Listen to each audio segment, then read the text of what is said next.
We did the thing. We did the thing we said we wouldn't do. Hi. So no stream deck today, so everything is a bit more manual. I'm still Angus Dr. Random Mole. That's Liam. That's Aris. Liam is our very special guest tonight. And I'm hashtag like a Viking.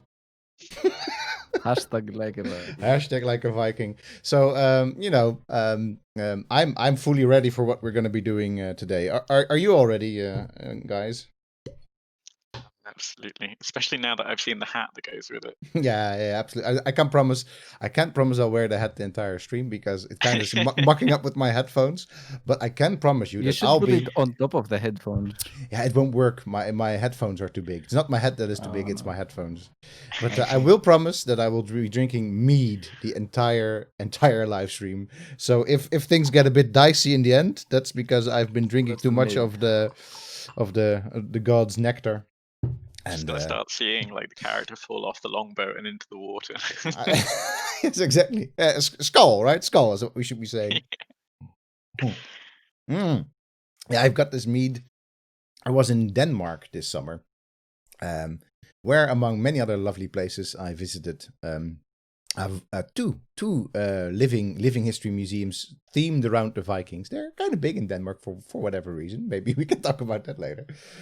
And one of those places I got this lovely. I'm not even going to try and pronounce it. It's Ydemjød or something like that. I'm going to try and pronounce it apparently, but that's that. So maybe enough while trying to pronounce it. Yes. So, are you a bit hyped? Because I know that Aris hasn't played it at all yet. I have not. And you have played. How many hours are we in your case? I think we're probably about 3 or 4 hours in for me at the moment. So I've played a little bit. A little bit. Same for me. I've also played a little bit today, I'm nearing. I think where we're gonna go to England. Not super sure because I haven't arrived yet. Which is, to be very precise, you're a returning guest, but people that don't know you just yet, what is your specialism, Liam? Of course, yeah. So I'm mainly interested in the early medieval period, particularly Francia, the Carolingian Empire, mainly in the 8th and 9th centuries. So I'm kind of operating around the time when we start to see Vikings as well. Wonderful. You're operating. I like that. You're a historical operator, not unlike the ones that we are because we are operating this time machine called the Animus, right? Mm-hmm. Let's see. This seems to be working out. It's all there. Hype. They're checking for add-ons, which is always nice. That you just have to do this little check for add-ons. I'm kind of liking the Assassins. Maybe later, Ubisoft. I was going to say though, it's a really nice version of the assassin symbol, isn't it? It is very nice. Absolutely. Someone over at the art team did a very good job there. Exactly. Yeah, for sure. And we were thinking we were just going to start. For those of you who haven't seen anything of the game just yet, we're just going to start a new game, get through the first phases of it, and then let's see. So, all right, new game it is. Yes, that's fine because I think I double checked that I've also manually saved this. Exciting times. Exciting times. Maybe you have to restart the entire thing. Who knows? Hashtag like a Viking. YOLO, right? That's what they said back then. YOLO. So let's go for Explorer. Let's go for Vikinger, right? Why is this called? Why is this called easy? Viking GR is how I would read this. I'm like, what? Viking GR. Is this some kind of Greek website? Oh, Viking.gr, you mean? Yeah. Man, that website must exist. I don't know. Find it out right now. If not, you've got yourself a very nice domain on your hands. The Greek government is claiming a new heritage. Yes, exactly. As Viking.gr. Oh my god. Like Viking.gr? No. Get it real quick. Maybe this should be my website. Yeah, probably should be. I mean, because you're basically hashtag like a Viking, right? And you're Greek too. I mean, you're into metal. You're, what was it again that the podcast said? You're also in sorts of you're explorative. Yeah.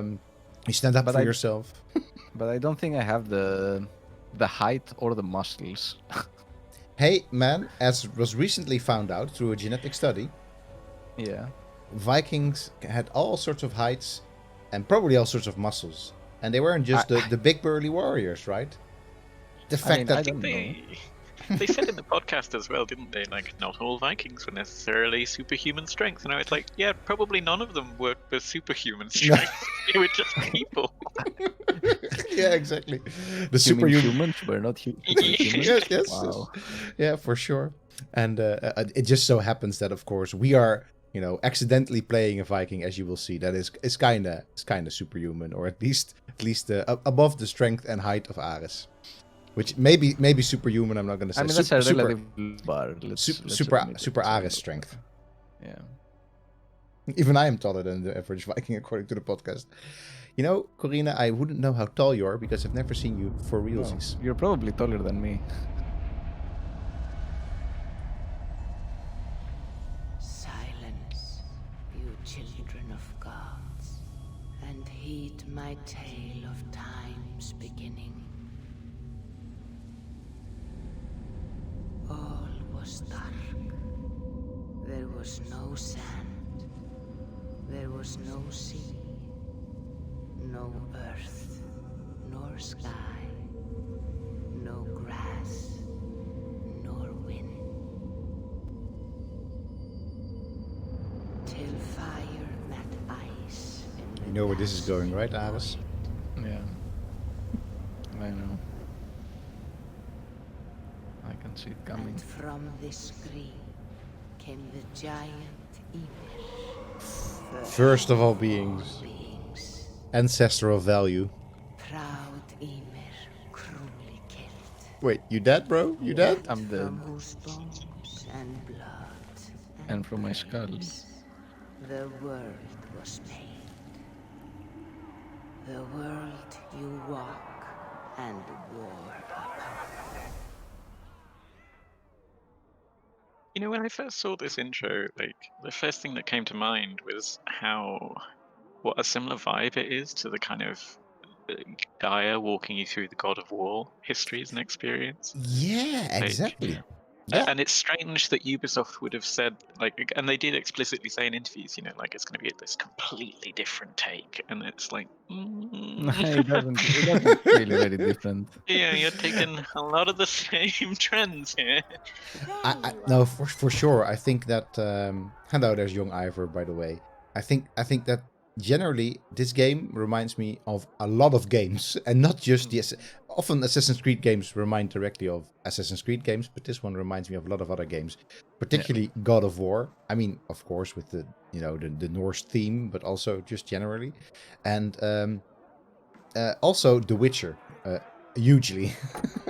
Yeah, it's funny you should. I couldn't put my finger on it when I was playing, but I also felt like that. Anyway, but we're here in this nice, absolutely nice meat hall. Oh, meat hall. There we go. And you can see everybody's dressed like me. Everybody's wearing horned helmets. Having fun. Yes. By the way, if you just joined us and if you have any questions for us, we won't be able to answer any of them because we're not Viking specialists. Just kidding. We are not super Viking specialists, but we'll try our best. Otherwise, we have Wikipedia. We'll have a good go. Absolutely. We have Wikipedia. That's this wonderful research tool. Or just any questions about the game, or just anything you want to talk with us about, just let us know. By the way, the wiki crutch is at 8. I hope we didn't have 8 wiki crutches. No, you know what? I should switch the wiki crutch off, because I unfortunately I think cannot so, push yeah. the button. Okay. You see our king? Yes, good. Come over. Did you find the ring? It's a bit big for a ring. How is right? that a ring? You see How's that a ring? You know, Liam? It's they're not really supposed to be rings, as far as I'm aware. They're meant to be bangles. They get found a lot, especially in kind of northeast England and on the eastern coast. Yeah. Yeah, exactly. They are what we would refer to as bangles, or like no, yeah, bangles.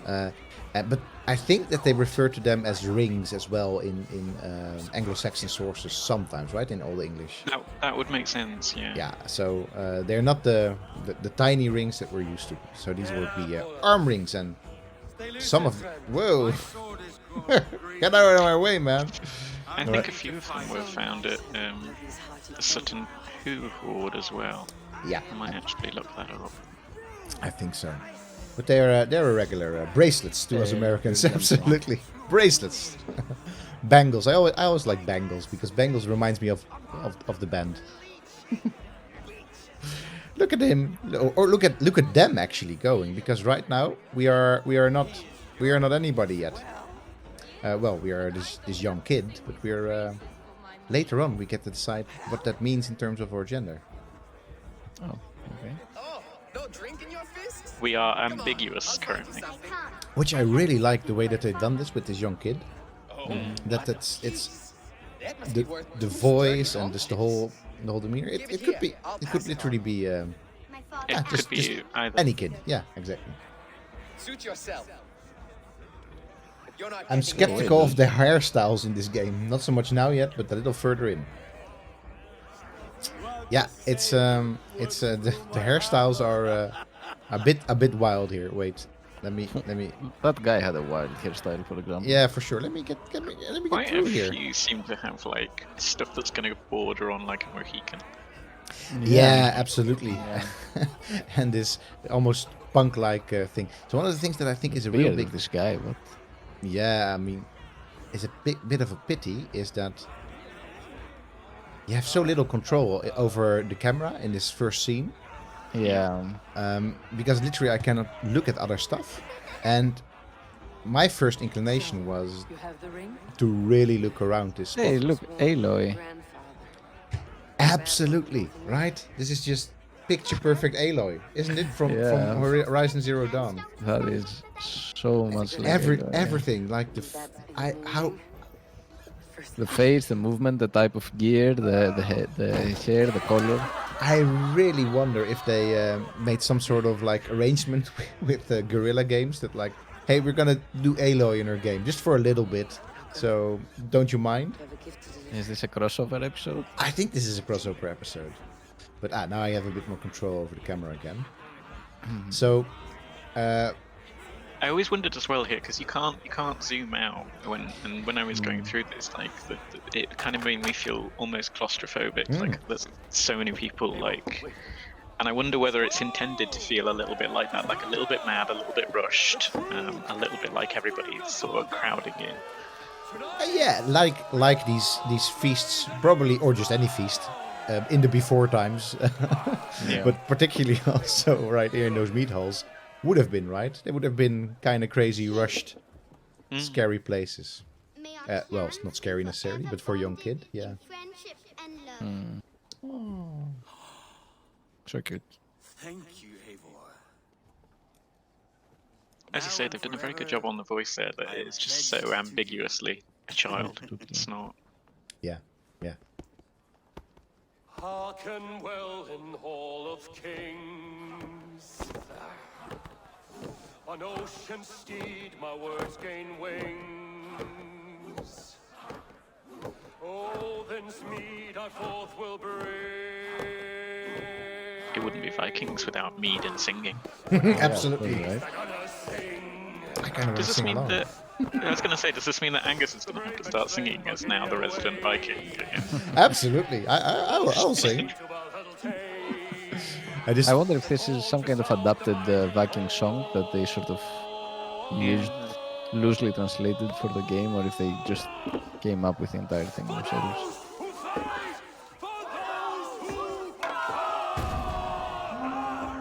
Somebody's falling. And of course, that's what happens every time you want to hold the fist. there's Every no time. Every feast time. without some bloodshed. Absolutely. Yeah. Not you, Eivor. I'm also suspicious of the colors of many of the clothes, whether the Vikings would really have those color dyes available. Yeah, blue especially. So much blue, yeah, and light blue as well. Yeah. Yeah. Cerulean, like Yeah, very not unlikely. especially likely. It No, probably not. But at the same time, they would have been colorful people I with. guess it's some, yeah, but I guess they probably wanted some kind of rendering of gray, Yeah. and they ended up with this sort of light bluish. But also, you need to be blue against the red. Of course. Yeah. Because blue is mean, good, red bad. I mean, Yeah. as well, like even just down to like color imagery, where we are accustomed to recognizing those as opposing colors. Like, so from a sort of artistic standpoint, it kind of makes sense. It but, does. Like at some point, I get that. I'm not sure if it's an artistic standpoint or it's just really the compulsive gamers' behavior that Yeah. we sort of have conditioned ourselves. Because with the Spartans and the Athenians in the previous one, we still had the same. Blue And versus always red. the more yeah. acculturated is the blue one, and red is always. This moment, sorry, it's just literally falls on the sword. It's like, yeah, First kill. first Nice. kill, exactly. This, where he manages to come in and basically becomes a ninja. When I first saw that, I was like, what the hell's going on? He comes in with the spinning attack, like, wow!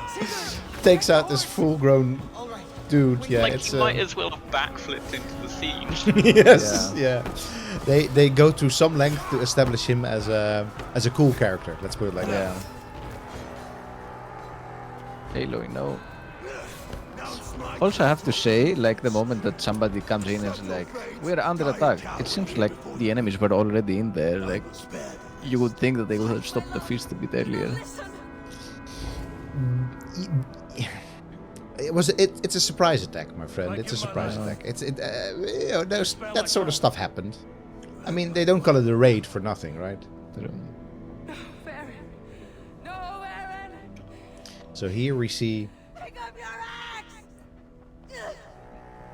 Y'all ain't going to Solengard. Yeah. Oh no, Aloy. Aloy, no.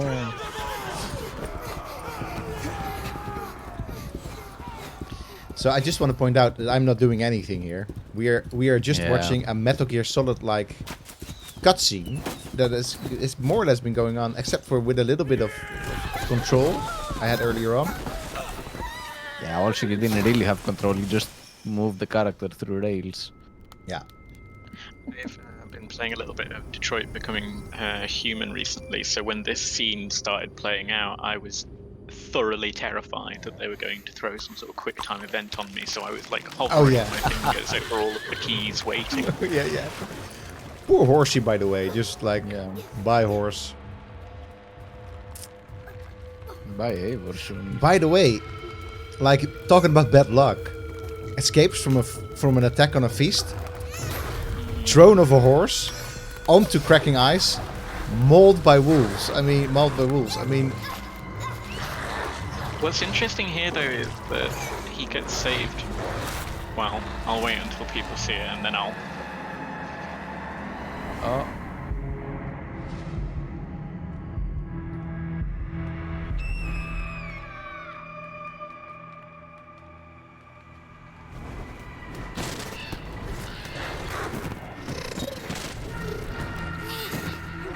Matrix is glitching. yeah. Imagine the game being over right here. Yeah, that would have been something. Hey, we called it Valhalla, right? Yeah. Yep. Off you pop. Off you pop. Yes, there you go. I'm seeing two different data Okay. streams overlapped in the same DNA. But yeah, I thought it was really interesting that he seems to be saved by two ravens.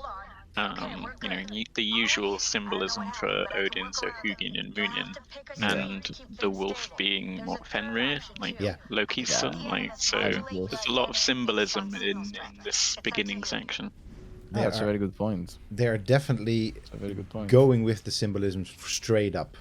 And then, and that symbolism, I'm gonna guess, I haven't reached that point in the game, is also gonna translate over later to the assassins, so and the order. I think, right? Wolves versus ravens. I think that's gonna happen, right? That the assassins are gonna be part of the the Odin and wisdom and stuff like that, and then Loki and tricksters and end of the world stuff is all Fenrir and wolves. I think that's what they're Yeah. setting up here. I've A been little bit. purposely trying to avoid seeing any kind of the pre-launch videos or anything that coming out from people who have early copies, really to try and not ruin anything for myself. But I have been noticing like videos will be recommended to me, and they'll say, "Oh, when Odin walks in," or "when Fenrir is on screen," and it's like, okay, so we went from 6 months ago them saying no, this is history, not so This much is history. mythology, Yeah. and it's like Yeah, Um, no, it's clear that they went with a mythological version of this period. It's Absolutely. right up. It's very clear. Even as we will see in a little bit, maybe it's mostly sort of done through visions, etc., like that. But maybe before we do that, I just wanted to point out for a moment that right, you can play this game however you choose, at least if you're choosing either a female or a male, or you can let the animus choose. But before that, they say that, remember, we are in this animus, this time machine, right? They say that there's 2 different data streams overlapping in the DNA. So for those of you who don't remember, we are playing this because we get to access the DNA of people that lived before through some sort of machine called the Animus. And they read the DNA and the memories. Sorry, Yeah. I just have to laugh. I can't really just do this with a straight face. They read the memories in the DNA because that's what DNA does. It's like a little tape recorder. It just stores your memories. But to me, I mean, I absolutely like the fact that you get to choose between, like, do you want to play as female or do you want to change as male, or maybe as is befits the narrative.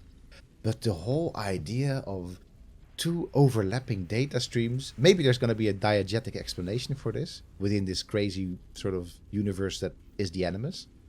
But how can there be if you accept that there's data streams in DNA, how can there be 2 overlapping data streams in DNA? To me, that just doesn't seem healthy. Yeah. Think about it too long, and suddenly we start yeah. worrying about how this is feasible. Yeah, this is really not about overthinking it because it's just never gonna work out. It's just No. it is what it is. We get to pick, and they decided to go with a different style of choice this time, rather Yeah.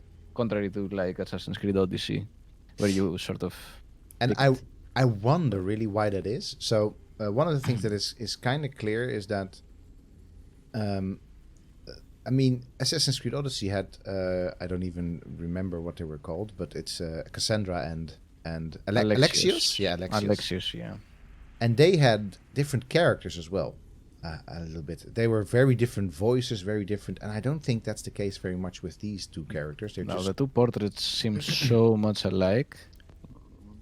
different voices, yes, because they're a female Makes and a sense. male voice.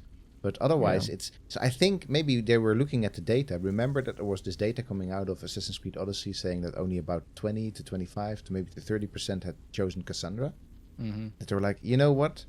Maybe let's just not go through all the trouble of really having these 2 divergent characters and just more or less do the same character. It's just one is male flavored, the other is female flavored. Maybe that's what's behind it. But you know what? Let's have the Animus choose what we're playing as. And you know what I'm gonna do? Well, I'm gonna take off my my rating Get a hat. bit comfortably here.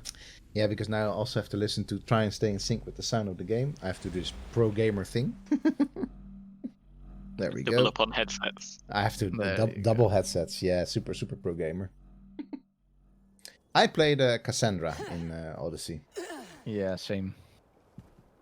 And I think it's in an interesting way. I think our circle, by and large, also if I, by following the Archeo Gaming Twitter, everybody seemed to be playing Cassandra, and we had this little echo chamber where everybody felt like was playing Cassandra, and then we get this data that only about 30% plays Cassandra. I was very surprised.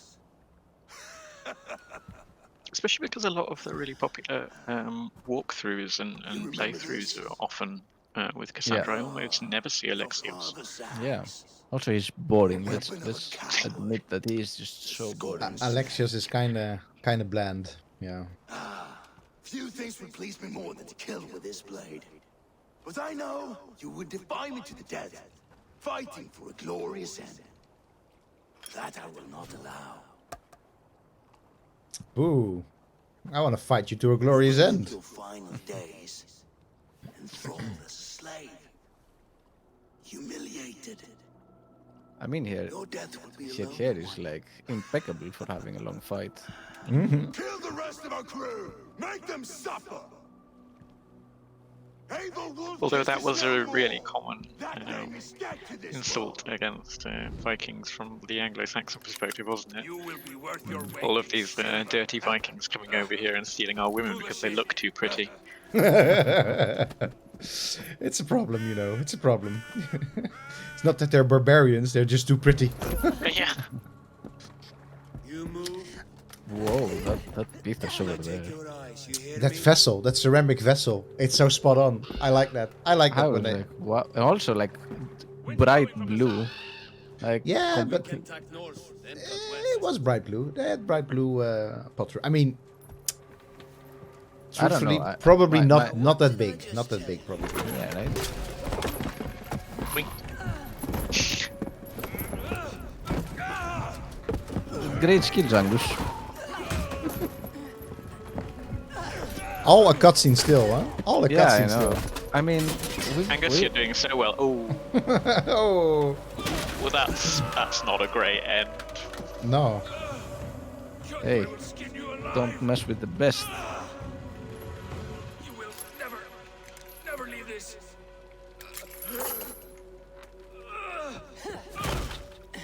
Bam. No feast for you, Suman. My crew is in danger. You must be my eyes.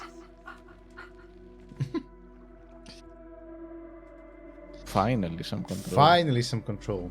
So one thing that I will, let's see. Let me just. What I absolutely loved I need to reach is them. that straight up, you're in this Assassin's Creed world with, yes, your crew's in danger, but there's always that stuff that thing Oh, that you can ready to go. Yeah, exactly. You can also, of course, get some berries. That's also stuff that you should do. You should get some berries because you know, and also, oh yes, let's make sure that we skim around for a bit and loot some stuff as well. Oh yeah, there we go. Let's First things It's- first. We gotta get the looting. it is of course also now you know a very applicably called loot. Better. So yeah, there, my crew's in danger, but let me just break some of these wooden cases. It's And terrible that this is how readily we've all kind of been conditioned to do this, because this is exactly what I did as well. Like I filled up all of Yeah. like possible ration space Yeah, before heading out anywhere. yeah, absolutely, and I also so one of my absolute high points of any Assassin's Creed game is in fact what I'm about to be doing now, and it's just climbing on top of high stuff. Yeah, it's literally the high point of the game. Yes, it's not even meant to be a pun, but But it's like this is basically exactly the same rail that you're going through in Odyssey as well. Right? You sort of do a couple of things, you see a couple of cutscenes, and then you just go straight on top of that statue, and you see the entire island. yeah, absolutely, and that's in fact I've seen, I think it was a Kotaku article. It also says that basically they learned a lot from Odyssey, or how to more or less this whole beginning, the whole of Norway that we're playing in, which is South Norway, is just a staging area for this bigger thing. And here Yeah. we just get to see a tiny bit of it. Let's go to the map. Synchronized. So we're wow. here. Yeah. And so this is literally just a tiny bit of it. And it's already, well, big. I can tell you. Yeah. It is. Oh, It look. is. It is probably already as big as the whole map of the first game or the first two games combined. And yes, those rocks look slippery. They look very slippery, in fact. But it looks a bit smaller than Odyssey, I think. To me, at least. Yes, but this is just Norway, huh? Oh yeah, yeah, of course. This is literally just Sorry. the tutorial area. This is what you're Nothing looking so at. This is just exactly. And Well, And what I've seen on Twitter, or what you've pointed out to me on Twitter, I think, is that a lot of the people, at least the archaeo gaming people that were playing this, Yeah. they said like, it feels like I was kind of hyped for this, but also, whoops, Yeah, kind of been there, done that kind of thing. kind of been there. Also, not kind of been there, done that. If I'm on a high point in Assassin's Creed, Yeah. I want to be able to eagle leap down. Always. That just needs to happen. Yeah, for sure. So some people on Twitter, like Andrew Reinhardt, said that if AC Valhalla was his first AC game, he would love it. It's vast technical wonder and something close to a masterpiece in visualizing the past. But what surprises him the most is how fatigued he feels in playing it. Yeah. And the same goes for Sebastian, who's like feels very much the same as if he's playing Origins or Odyssey. So one thing that I will say is the way in which this thing stands out, not in what I'm doing right now, but it is certainly quite a bit bloodier than, quite a bit more gory than previous Assassin's Creed. Even a bit more gory than Odyssey, I would say. I know this was pretty gory, yeah? It was already pretty gory, but they certainly, because, I mean, of course you were always killing people, because that's kind of, the title of the game. But it's, they don't pull, quite literally, they don't pull any punches here. It's like decapitations all the time, and, finishing animations when you're killing special enemies. It's, Moebius says that you could have leapt there, but... Yeah, you could, there's a pool of water, but oh, there is. When Angus had already jumped into the rocks, I was like, oh, it's too late. There's nothing I can do. No.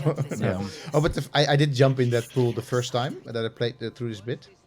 Yeah. But I didn't eagle leap. Yeah, I noticed that because I did exactly the same thing. Yes.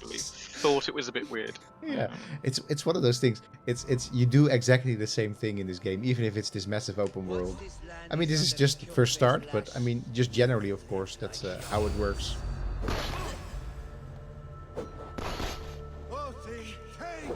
I think I should have done this more stealthily or something, but I don't really Look at that hand that flew on the sky. Yeah, wow. yeah, as I said, man, this is just... There goes now.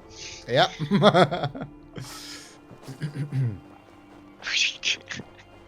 Just Angus kicking the arm across the floor. Yeah. Yeah.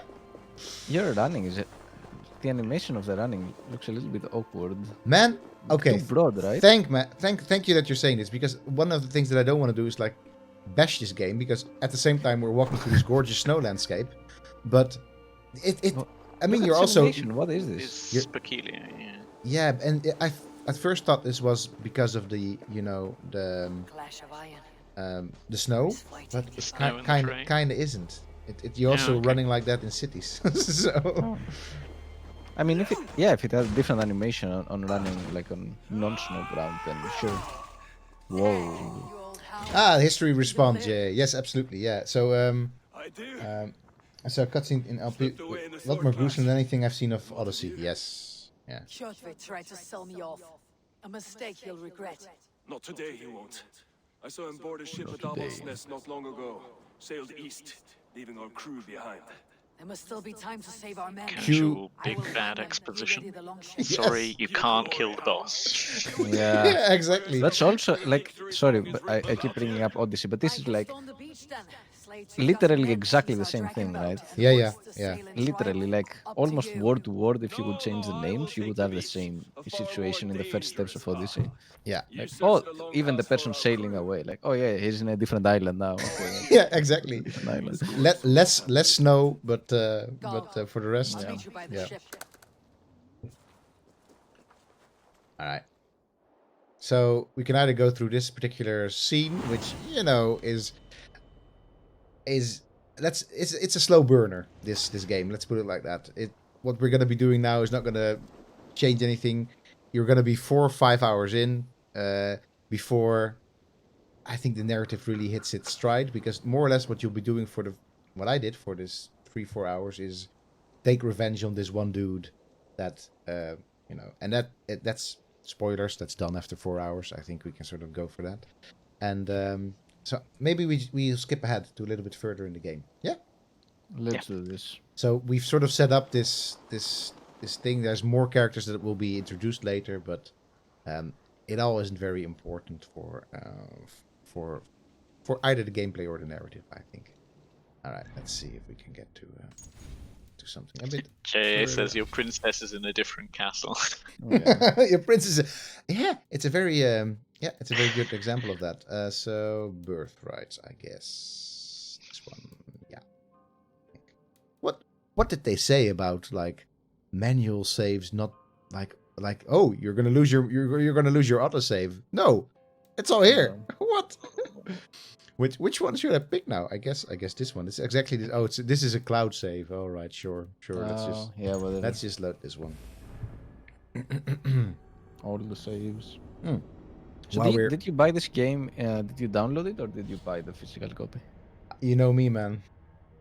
I buy physical copies. So is there a special edition like the one of Odyssey with the map, or did you buy just the simple edition? I just bought the simple edition because honestly, I have a lot of stuff in my house. Most of the stuff is books, but I don't think I can stash more game maps or game figurines. I was going to say you're probably going to run out of wall space very quickly. Yeah, absolutely. I still want to put the map of Odyssey at my office, but I haven't done it yet. Oh, you should. So, as I said before, the starting area is kind of big. So we're more or less looking at the entire starting area right now. Where we were earlier, I think. Let me get my bearings. Where we were earlier is that. So yeah. So that's the place where we were earlier. That's that little island over there. That's the first town that I've already went through. That's sort of the somewhere down in the back there, I think, is my first starting village. And now I'm off somewhere in this vast expanse towards another town to continue my quest. But I sort of stopped here for a moment because this kind of looks nice, though, doesn't it? It does look nice. It is very pretty. It is very pretty. It's also I've visited Norway. I've been lucky enough to visit Norway. Not this part of Norway, but a bit more up north in the Lofoten, around that area. And Norway is a super magnificent Norway's landscapes are absolutely magnificent and very like big and powerful, but they up that even a bit more, I think. And that's also something that you said for Odyssey, right? Angus, that Greek landscape there, which is already, lots of elevation, very, majestic, became a bit more pronounced even.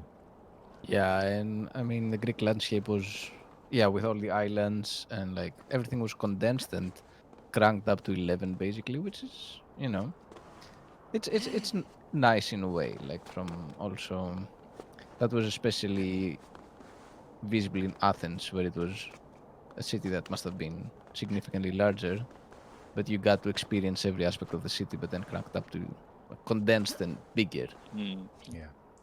Yeah, and for me, this landscape kind of reminds me of a lot of the maps from the Total War 2 Warhammer games. They're just kind of like frozen north, and it's just nice. like desolate everywhere. But then this is close up. Yeah. Yeah. You're absolutely right. Yeah. So no, kind of It's going down and down. Oh man, yeah, I know. Like it is. This is one hell of a brave woman. Like, yeah, for sure. This is. I mean, no, the Assassin's Creed characters were always climbers for sure, from church towers to trees and etc. But to this is rock faces. Yes, exactly. It's also. I would take one look at this and be like, no, I'll just stay up here. Yeah, for sure.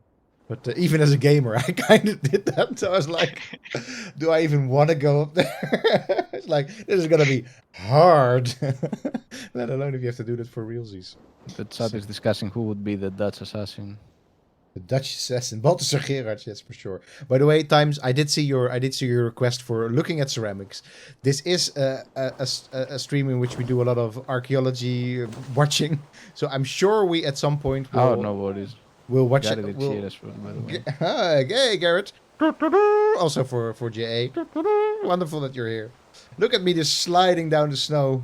I really don't think that's how you should be going down at the mountains. Sure. Causes Also, an like- avalanche. Yeah.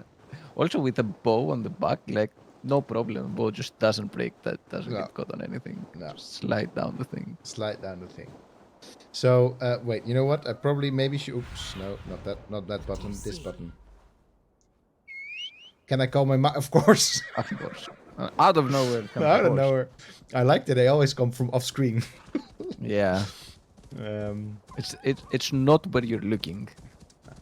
But so what I am really enjoying here is the HUD, and Yeah. particularly what I like is that they have these points of interest, and you don't have to like go in here and like click on it and then see how far it will be. No, literally you can just, as you can see, you can just look around and you just focus on one of these points of interest real quick. You don't even know what it is, but you do know how far away it's going to be.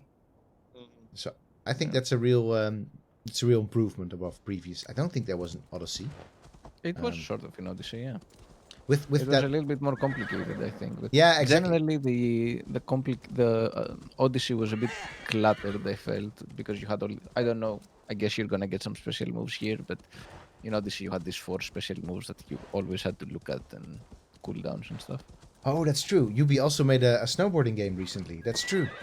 That's true. When I And- kind of see like radars like that, I tend to think of the Elder Scrolls as coining like that way of figuring out where you are. Yeah, Yeah. true. This is, and you know, especially with this aesthetic, this is more or less. Oh wait, you know what? We're talking about this, but nobody can see it. There we go. Because our beautiful faces are in the way. So this is what we're talking about here. Sorry. And this is, yeah, very much this. I don't. It was Yeah, already this at the- probably at in. At the top was already, of course, in Odyssey. Yeah, but not that they sort of. I think not that they set the distance to these points of Yeah, interest. It Ah, is, okay. yeah. Maybe I just had a different radar on then, and I never really. Maybe you explored. had, because remember when I started playing it, when we did a couple of streams? Yeah. Somebody, it was Garrett who said, why would you turn this on? Because you can turn it on and off. And you can play it in a more hardcore mode where you don't have this information. Yeah. Garrett was like, why do you do this? and then it was you, I remember, who said, yeah, of course, why would you use these things? I'm like, All right. So this is the reason. This is me. Yes. This is me telling Garrett 3 years ago. 2 years ago now. We were wrong. This is better. I recant all that I have said. I didn't want to take the plunge with my horse because one of the things that has not made it into this game is no fall damage. Don't worry, Angus. The horse will just be there at the bottom when you need it. That is true. That is true. but do you have, like, do you die if you fall? Yeah, exactly. So that's Yeah? why I couldn't Wow. jump off. That's why I'm doing this absolutely crazy descent.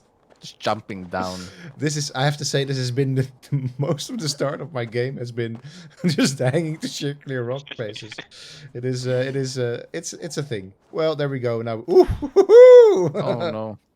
This feels also a little bit like Zelda-esque from the Breath of the Wild effect. Man, Like I was climbing yes. so much. Yes. At some point I was like, come on. And It he is- gets tired and he has to rest. Come on, go up. Just go up. Oh, I'm getting lost here. Something that I also did frequently in Breath of the Wild and The Witcher. It's like just maneuvering myself into this part of the world where you just really Yeah. not supposed to go. Wrong. Rock climbing climbing sim sim, 2020. Yes. This sort of feels like the ultimate alternative to all of those sheer rock faces in Skyrim that you could never pass. Like you'd have to turn collision off, and don't worry, Assassin's Creed has you covered. You can just climb all the way up and climb all the way down them. And Never you know get what? tired. It's about as interesting as walking around them. I mean, it's My God, where am I? I need to go over freaking there. I don't think. Well, we'll see. We'll see. But that's something that was happening to me, this as well a lot. That I was like, okay, I mean, I see the point there, and this is not the road. But what if I just go straight? I should be able to get there. Yes, it is. And then this happens. It is the male version of traversing games, I think. We're not asking for any sort of route or way. We're like, that's that way. How many? While we're descending down this rock face, how many Assassin's Creed do you've got on your ticket on your counter, Liam? I think this is probably going to be my fourth. So I did 1 through 3, and then I felt like they've changed a lot of systems since I last played an Assassin's Creed game, which has kind of got me interested again because there was a lot of sameness around like the third one, and I was just kind of like, I'm doing the same things, but you've just changed the landscape for me. Yeah. I suppose it's kind of similar to what we were saying earlier. This, the fatigue that you can feel going through this because of everything kind of being sufficiently close to its predecessor. Yeah, you're absolutely right. I think I've played bar the 2D Assassin's Creed. I've played them all, but I've faithfully played only the first couple of ones all the way up till I sort of stopped completing them with Black Flag number 4. No, not number. Yeah, Assassin's Creed 4 Black Flag. Yeah. And only after that I completed Origins. And I had a good amount of fun with Odyssey, but also I was looking at that map and I was looking at the sameness of the things that I was continuously doing, also within the game itself, but also compared to the previous games, and I didn't really want to play anymore. Yeah. So there's this interesting thing I think with Assassin's Creed games is that either you're super hardcore and you play all of them like to completion, it's more or less your one game of the year because they're very long, or you're probably better off just skipping a couple. I'm finding now that I'm enjoying Valhalla more because a lot has changed since I last kind of seriously played an Assassin's Creed game. Yeah, since 3 a lot has changed. Yeah. Absolutely. But even so, I've already felt that certain things have changed back, I think, for the better a little bit. Because it's less RPG, this one. So there's definitely, as you can see, still this whole skill tree in here. But all the enemies don't say level this anymore. And you still see the damage that you're doing against them, which I maybe you can even turn off in the HUD, which I kind of want to do because I'm not really super interested in seeing these numbers light up above their head. I just want to, fight, do the melee.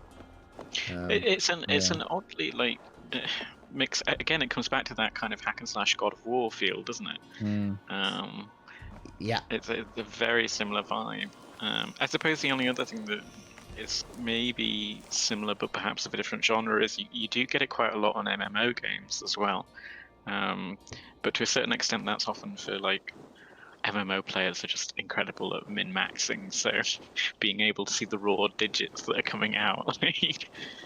Oh yeah, absolutely. For a bit of a different purpose. Yeah, but I mean, this has some MMO elements in the sense that you have this. I mean, I can't. Oh yeah, I can sort of show it. So you've got these abilities that are on timeout, or that are more not necessarily on timeout, but they're based on this. What is this called? This basically this yellow bar. I honestly forgot what all the things are called in this game. And oh, there you go. Hard, weak enemy, fair fight, challenging enemy, overwhelming. Or let's see what this will be like. Who knows? Maybe These are kids. These are not enemies.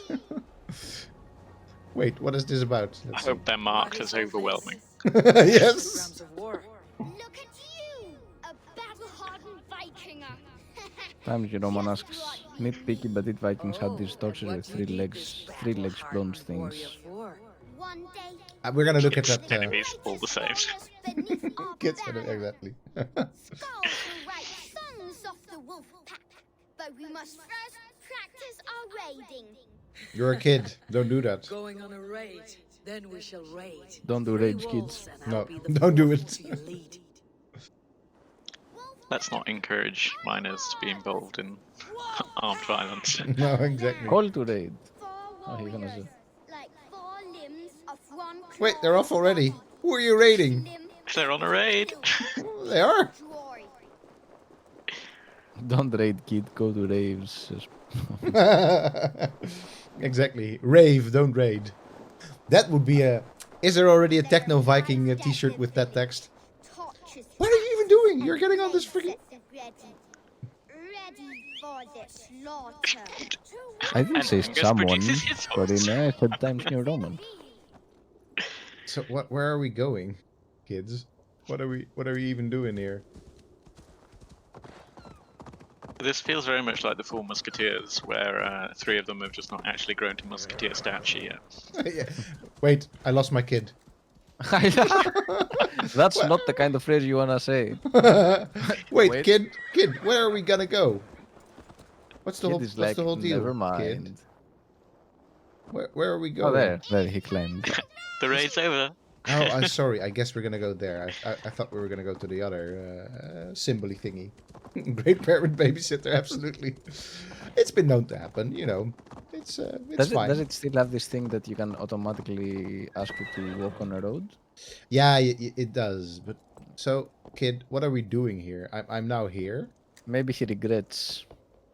Like, what's the deal with this? Rich? There, birthright rich. No, wait. Yeah, but- check your quest line. No, but these don't really have quest lines, I think.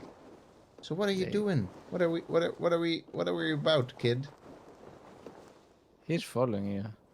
But to where? Where are we going? Must raid this settlement God. of 1 All right, let's- basket and 1 box. No, so these are minor things in the world, and they don't really have quest lines. But What? yeah, it's But you used to interesting. get them in Odyssey. I don't it's a think bit I don't weird. think they have. For a game that's supposedly going to overturn stereotypes, the game pushes the rating is A-OK line awfully hard. Yes. I feel like whatever claims, I mean, we've talked about it in Slack briefly, but for all the claiming about overturning stereotypes, so far, I haven't really seen any overturning of stereotypes Oh, no, absolutely not. at No. all. No. No, I don't really see any any other things that I can do with my kids. These to... kids being able to write would be really rare, asks Pasco. To write. Yeah. Yeah. Yeah. I mean, short of being in a monastery, and even then they would be learning. But like most of Western Europe, like at this point, didn't really consider you literate unless you were writing in Latin. So kids, I'm all in favor. But what, I wanna I'm all sl- for raiding. I'm all for raiding. I'm up for it. So what are we raiding? Are we just playing around here, or we're not actually raiding? I really This don't is a know. great window into like Angus's I mean- parenting techniques. Just Yes. turns up Yeah. with an additional horse. I'm up for the raid. I'm up for the raid. Let's do the raiding Yeah, thing. go that way. Go the but- way but- that you were going. Yeah, but he jumped off because I think he was like, "You're getting out of the quest." Okay, let's just. You know what, kids? If you don't want to play, Just if you don't follow want to me. play with me, like he's like, "No, we're I not." think that's an interaction marker next to the horse. No, the interaction marker is It's for cloud. It's time to raid, it's like kid. Yeah, Jay, that's right. We don't really have any contemporary sources. are we not raiding the house there? We do have sources that aren't really from Scandinavia, but not really from the Viking perspective, as it were. That's much later. Even the texts that we do have, mostly produced elsewhere, and mostly much later. Certainly post 1000 by and large. But written down from oral traditions sometimes, right? The sagas are written down from oral traditions Yeah. Mm. So the sagas that are about this time. Yeah. Yeah, so the sagas are about this period. There is a lot of dispute as to exactly how far we can assume the oral traditions are necessarily accurate. and I mean, it comes with all of the same methodological problems that you always have with oral traditions. To say nothing of the fact that the sagas are not really even written in the original landscape, which this would have made a great deal of sense for, and a lot of them written in Iceland and Greenland. So, yeah, again, it's about the period, but it's often much later. So exactly how far we can trust them as reliable sources, So- I would not be the one to say with any certainty. But I know that a lot of my colleagues who work alongside me and work specifically on the Viking world have a lot of query markers over a lot of that. But yeah, we do have Christian sources. It's sometimes a bit hit and miss with Anglo-Saxon, although that's culturally complex as well, because the Carolingian Empire takes on a lot of kind of intellectual. I was going to call them riffraff, but that's really not fair. Judgmental much? Wow. A lot of scholars from England, especially about 100 years before Valhalla is set, actually move to the continent and end up really shaping the way in which kind of the continental Germany, France, the sort of written culture that exists within the Carolingian Empire. So to what extent it is fair to say that just because a source wasn't necessarily written in England, that it is not Anglo-Saxon, for instance. You get it's a very complicated cultural interlacing there, particularly with France. But yes, Christian sources are definitely available.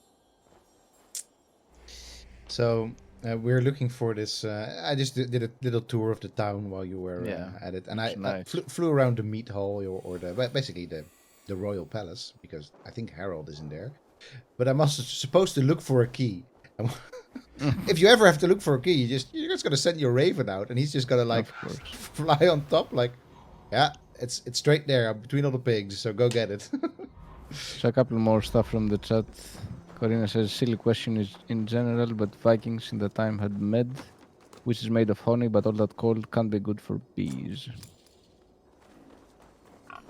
Yeah. No, but I'm yeah. not sure. I'm not sure that bees cannot survive some cold. Bees can definitely hibernate. They hibernate. Yeah. It's probably worth also noting that like the Vikings are so widespread. Like you're talking like a lot of them make it into especially like northern France, and some of them certainly make it as far south as like Paris, for instance. Those locations would be prime real estate, and of course like the same sorts of communities who I am kind of reluctant to call Vikings, but you have like the Varangian Guard who make their way to Constantinople. Like it's a hugely international movement of people. So even if necessarily the cold might not be good, imports would not be difficult. No, Maybe exactly. They had tiny beef fairs. Got it. maybe that's it. No, but and yes, J.A. was saying, they would be later written by Christians. Yeah, you're quite right. Yeah. So will these do for Roman style amphora, Corinne? They're not the blue ones you were talking about earlier, but they're big ass vessels. Would this work? They are big as vessels. I mean, it makes sense if they are storage and placed there. Why would you make them blue anyway? It's not weird. That's a very pretty stand with a very pretty book on it. Oh yes. With a lot of fire. Fire? Yes. You gotta keep the fire burning. And it's all a book. the time. I like the fact that this is not just any book. It's a book of knowledge. Yup. And let me see, because one of the tricks you can always do, of course, with these games is you can have a little bit of a. Oh yeah. There we go. Classic. I mean, you're not supposed to look at these things too up close, but with the photo mode, you can. So, what are we looking at here? That's pretty good. I mean, you'd never ever have this sort of thing, like in this part of the world, like not at this point. Like this is a profoundly expensive text. and it's kind of difficult to see like the text itself, but yeah, I mean this is very clearly like an illuminated manuscript, bound in what looks like a bejeweled casing. This is high end to a ridiculous extent. You just wouldn't have this here. No, exactly. You hidden away in a Yeah. pigsty cellar. Yeah, probably not. It is not. It is not a Dan Brown novel, as JA says. No, this would be extremely expensive to produce something like this, and it's not.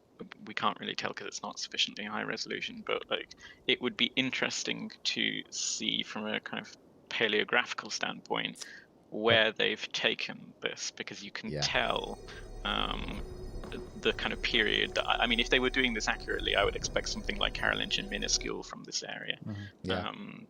But yeah, it's No, we let's can't see. tell Let's without see if I basically can. zooming in heavily. Let's see if I can move the camera up a bit. The magic of Angus. Yeah. Let's see. Oh wait. Up. Rotate. Move the camera. No. Okay. There we go. We can get pretty close, but it's simply not enough resolution. I mean, here, Yeah. what are we seeing? Yeah, this is like a little bit of imagery. Are we seeing like a church? Actually, this looks like The Tower of Babel. This does actually look like Carolingian minuscule. There you go. But yeah, so It's a great boat, period. Right? It's a great period for writing, as far as I'm concerned, manuscripts, because Carolingian minuscule is just so much easier to read. Like much later, when we think of like medieval manuscripts, you have that kind of Latin that's almost indistinguishable from just vertical lines, and that's much later. Whereas Carolingian minuscule, like all of the letters are quite obvious and quite distinct. So as me working on this period, it's fantastic for me. I don't have to deal with all the later stuff that's incomprehensible. Sure, you can just read letters. You know what it says here? It actually says fun right here. It says fun or pun. I honestly don't know what it says, but it could be fun. It could be fun. Good, look. I'm trying to see if I can find this particular drawing anywhere on Google. But... So this is I'm gonna say for sure this is from somewhere, because as you can see it is not high resolution enough. So this has been taken from some sort of source, because if it would have been made by an artist full up, then it would have been higher resolution. Exactly. Yeah.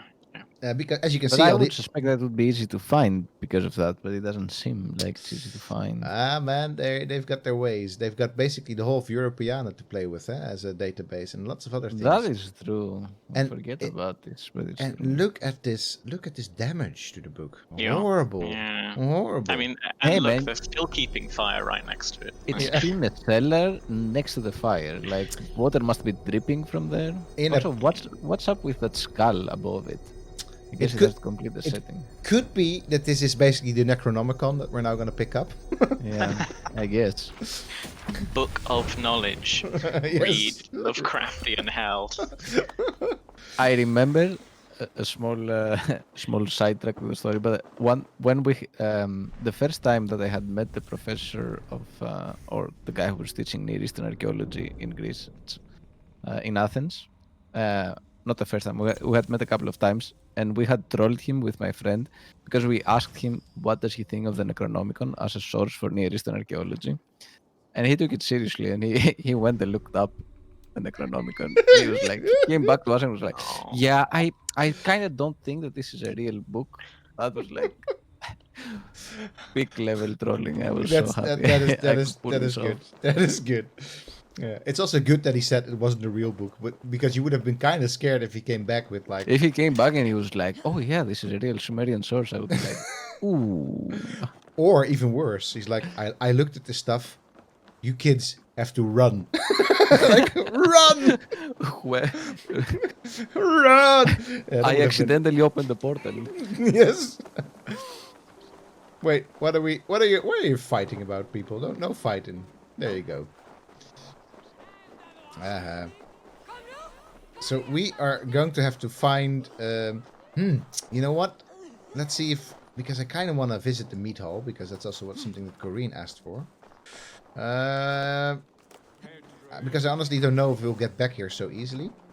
And I do love me. Originally in Germanic territories. Let's look up where med originated from. Yeah. All right, I'm maybe. suspecting probably Germanic territories and probably made its way to England in the Saxon diasporas, but that's just a guess. It's not based on a great deal. So I am really loving the decorations of these houses. Yeah, they're stunning, aren't they? They're absolutely wonderful. I mean, they're all plank houses. Not necessarily all of these houses. I mean, right here they're all plank houses. I haven't really seen any other sort of real huts. I mean, the tiling, the roof tiling is a bit different, and of course the what do you call it? The tin pane is different as well. But otherwise, I think it's very much the same style still. And they would have definitely had lots of different types of houses in Viking settlements. But you know, it's fine. You know, we're not done looking at them. So we can definitely still enjoy these. Where's the? There's the meat hall up there. Oh, I don't think we're supposed to go there. So let's maybe have a little look if we don't die straight away, because I do want to have a look at it. It's interesting how the color palette has really shifted. You mean in this little region over here compared to down there? I mean, as much as like obviously you know you have the aurora borealis up above you, but this kind of feels a little bit more sinister somehow, that we've shifted to a kind of dark old blue. Considering that like earlier on we had this sort of pure white and yellow and no, it's definitely true. But I mean, it's also the borealis, which, you know, like the landscape, like the buildings, by the way, because I'm not a Viking archaeologist, but I don't think that we have quite.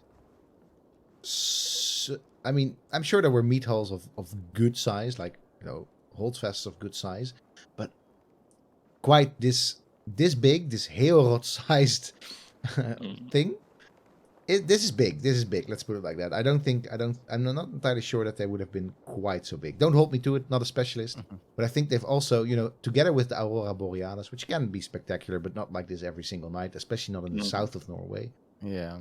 And the landscape. This is Hollywood style Viking culture and nature that you're seeing here. You know what? In terms of the color palette, let me just. Don't forget to look at these torches that Corina won. Oh, you mean not these one, but these other ones, ones, bigger, the brazier ones, basically. Yeah.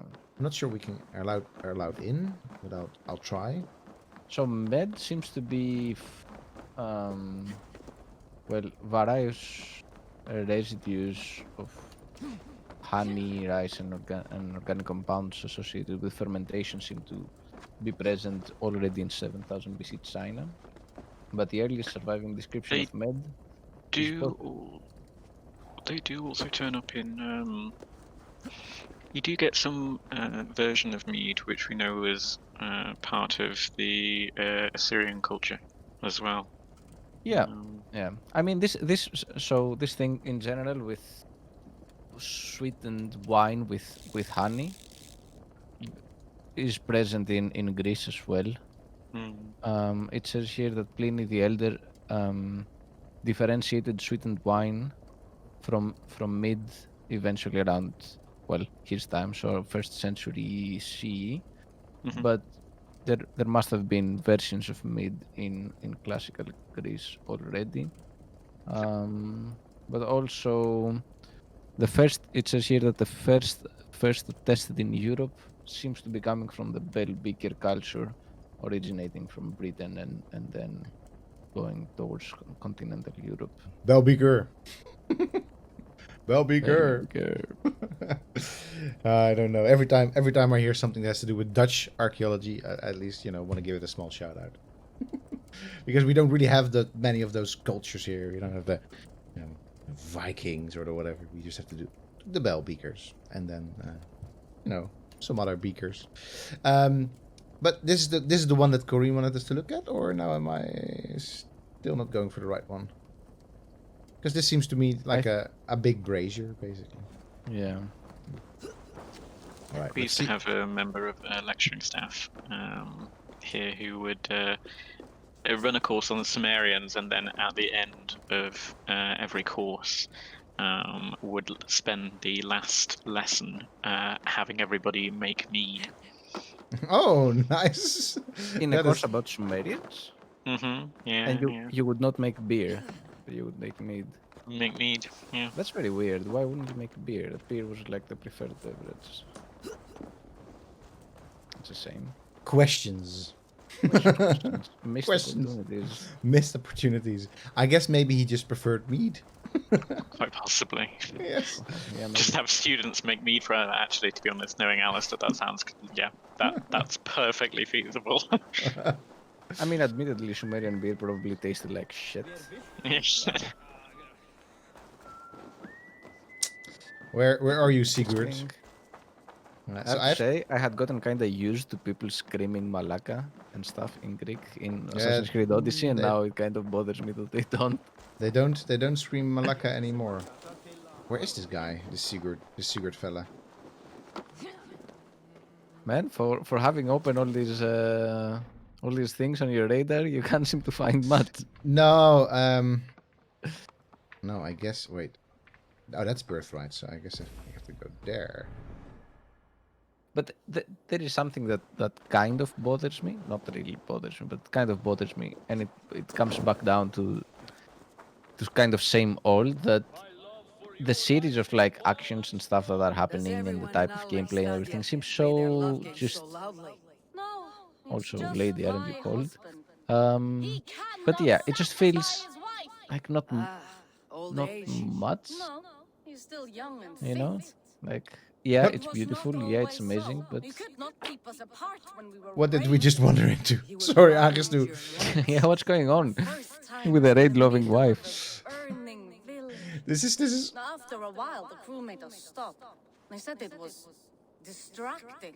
Love can burn brighter than death. what the hell? Have you I was tried trying to revisiting these continue the memories? game. I'm Yeah. trying to get to England. Talking about it is not the same. Can you Instead, I'm- direct me to England, miss? Yes, I don't want to know. I literally just met you. I don't want to know about your, well, let's call it love life.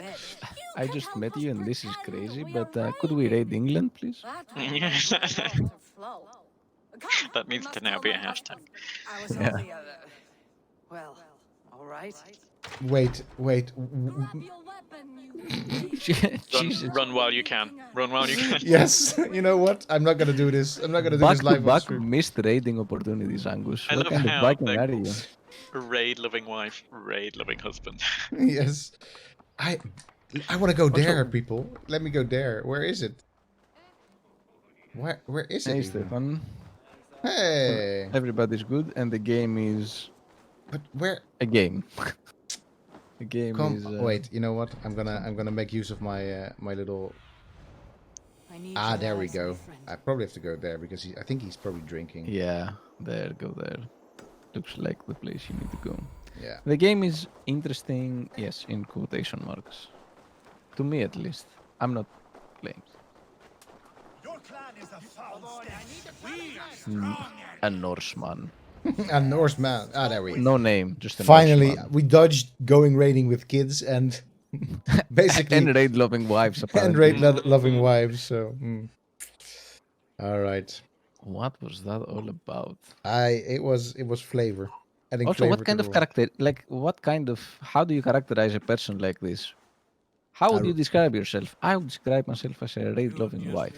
You just know this is on some sort of post-it in the development Ubisoft development office. Like, Some intern was like, can you develop a raid-loving wife? And then he just put it in as a placeholder, forgot to put a name on it. Key characteristic for good wife in this period of the Middle Ages must be raid-loving. He's a seed stain on his father's trousers. wow, I should wipe him from his world. they don't hold back with the insults here. A seed stain on his father's Yeah. trousers. Yeah, it's that's certainly an insult. Also, what up with the tattoos? How realistic are these tattoos? with this one. And see that she warms I don't know. They're in Vikings, so I will find my father and escort him to the longhouse. As you wish. we've been joined by a group of gentleman from what Is Hytham well? will be known as Istanbul at some point. So that's sort of but never fully recover. these are the mystical. It is fortunate that you were able to succeed Oh, he's Turkish. where he failed. Yeah, My resolve was strong. they watched the 13th Warrior and they were like, yeah, Did you let's see do a that one. sigil on him? Sorry, Silver, what's the size of my palm, what's the in bearing what the period are symbol we? I'm of an confused ash now. tree. 873, Trade it for what you right? can. So I know that so Gorm is why is he captured. Turkish? If you wish to see him without not. anyone the wiser, there is a trick I can teach you. Already looking for another apprentice. All right, I'll bite. What do I do? Use your cloak to obscure your face. Blend into the crowd. Divert attention. Hide I feel like in plain if that sight. was the great tip to be given from an assassin, blend into the crowd By wearing by Hey, wearing a Jim. cloak Bo- over your face. by wearing your hoodie. Yeah, it's a funny story. I once was a bit. It's a long time ago. I was a bit too hungover to have my face be seen by anybody while going to a very early morning class in not teaching. I was a student. And so you became an assassin. And I became an assassin. No, I had my hoodie over my face, and I did not blend in at all. In fact, the very first thing that happened was that the guy at the door told me to pull off my hoodie, and everybody was looking at me because everybody was like, "Oh, that's a guy with a hoodie on. That's not supposed to have a hoodie on." I was like, "Okay, I'll just." And everybody saw my absolutely brackish face. But apparently, hoodies is where it's at.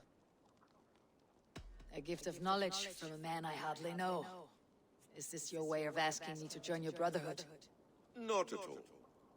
Not at all. So long as men and women fight to secure honor and freedom, allegiance hardly matters to me. I suppose there's no shame in using deception when honor is at stake, and Gorm is a stain on that honor. Then Wow. let's see what can be done to cleanse that stain. Give it a try. Yeah, basically, Gorm is the son of the dude that killed our father, and A few things you should know. I don't before really you know what step he's done into wrong his himself, but we're just gonna kill him. Walking unseen just a through vendetta, hostile you know? territory is Yeah. an Good exercise feud, in Angus. It's Good a good. It's a good feud. It's a good feud for sure. So, and these are just obviously the assassins. All right, let's become forgettable. Oh, wait, where's my hood? There's my hood. There we go. Dismissed at a distance. Remain Boom. far from what Boom! arises. I can't remember. Who are you? Who is this character? I don't know. I don't even know who I Do not am. draw blade or hammer, for these and other sudden movements can break your disguise. This is Oh, kind of like, this guy is just so good at spying. I know, right? Like this. I mean, this is practically Clark Kent And in case I Superman wasn't transformation, Yeah. right It is. here. It's Put up boom. the hood for the trick to work. He's also walking weirdly. What's up with the walking animations? Why are they walking like they're all going to a fight? Exactly. They're getting ready for a brawl. I know. Yeah, a head down, shoulders Yeah. open.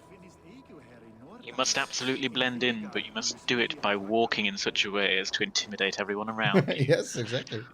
So a cloak. So wait. Oh, Hey, I'm but- supposed to. What am I even supposed to do here? Just go This- where oh, the this is thing it. says. This is Oh, it's, a distrust area. Okay, that's good to know. oh, that's why you need to wear your hood, you know? Yeah. You have to eat something before drinking that much. How does that go? Feed before meat. I have some roasted lamb on the spit. How well would you say that your hood skills are working for you? Yeah, I think this is honestly- going very well. I'm just walking here, people. Like, hello. What is this? What is this about? I had my hood on. You're not supposed to be able to see me. Nice. How many axes did you throw there? Oh, I think Now about they're all hidden under the hood, Aris. Yeah. Oh, sorry. Okay. Did I succeed? Wait. Oops. What behind you? Look behind you. Don't let the fates throw you. Come on, let me do a heavy Also, attack. There we go. where is Bazim? Why isn't Bazim helping us? I think Bazin is like, wait, what is this guy about? Nice. Jesus. So, I guess this worked out. Nobody's distrusting me anymore.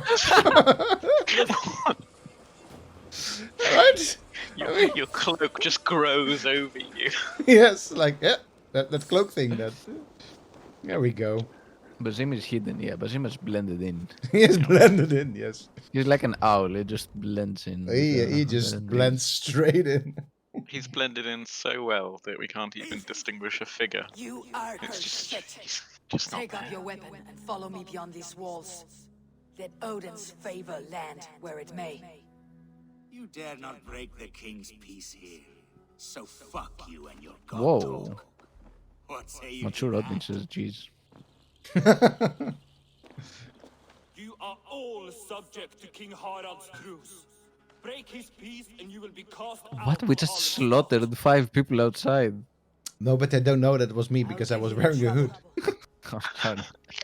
You were shat into this world without honor, Gorm, and you will Wow, leave as a what? turd dumped into hell's deepest ditch. Keep crowing, Eivor. Oh my God, You hey, only but make what are you yourself an saying? easier target. So one thing Why that I don't you will. find an easier target, like the 6 people you just murdered immediately outside of the building? Yeah. Keep So- the peace. Keep the peace.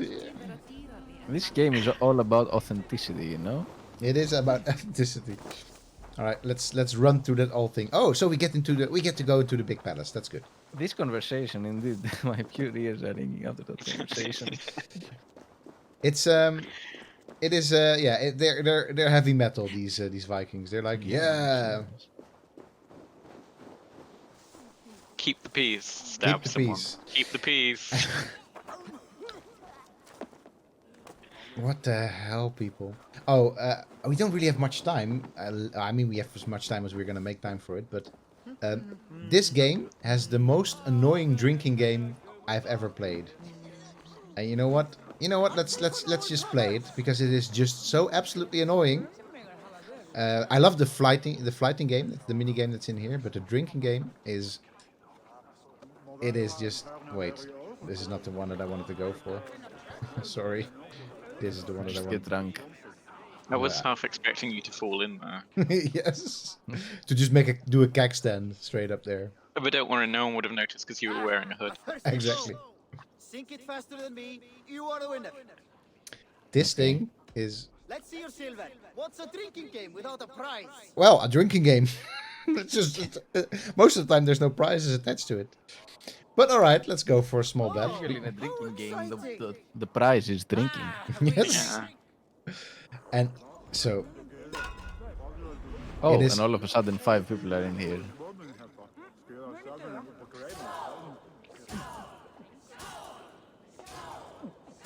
The prize is What? What are you doing? I have You to have time to this do 4 thing. of this? Yeah. No, 3 of this. I feel like this is giving me Next awful one. flashbacks to my undergraduate. Yes. Absolutely. It is just so. It's a little too real. It is too real, but at the same time, the Yeah. real fun of it is not there because we're not. Because you're not actually drinking. No, we do get to tip over. We do get to do like this annoying thing where you have to try and keep things in while you're drinking too fast, and the world is slowing down around you. And you're. Yeah, I was never good at drinking games. I can't do the keeping things Oops. in very efficiently. I was unfortunately very good at it. That's why I was always fronted when my field hockey team, whenever such a thing like this had to happen.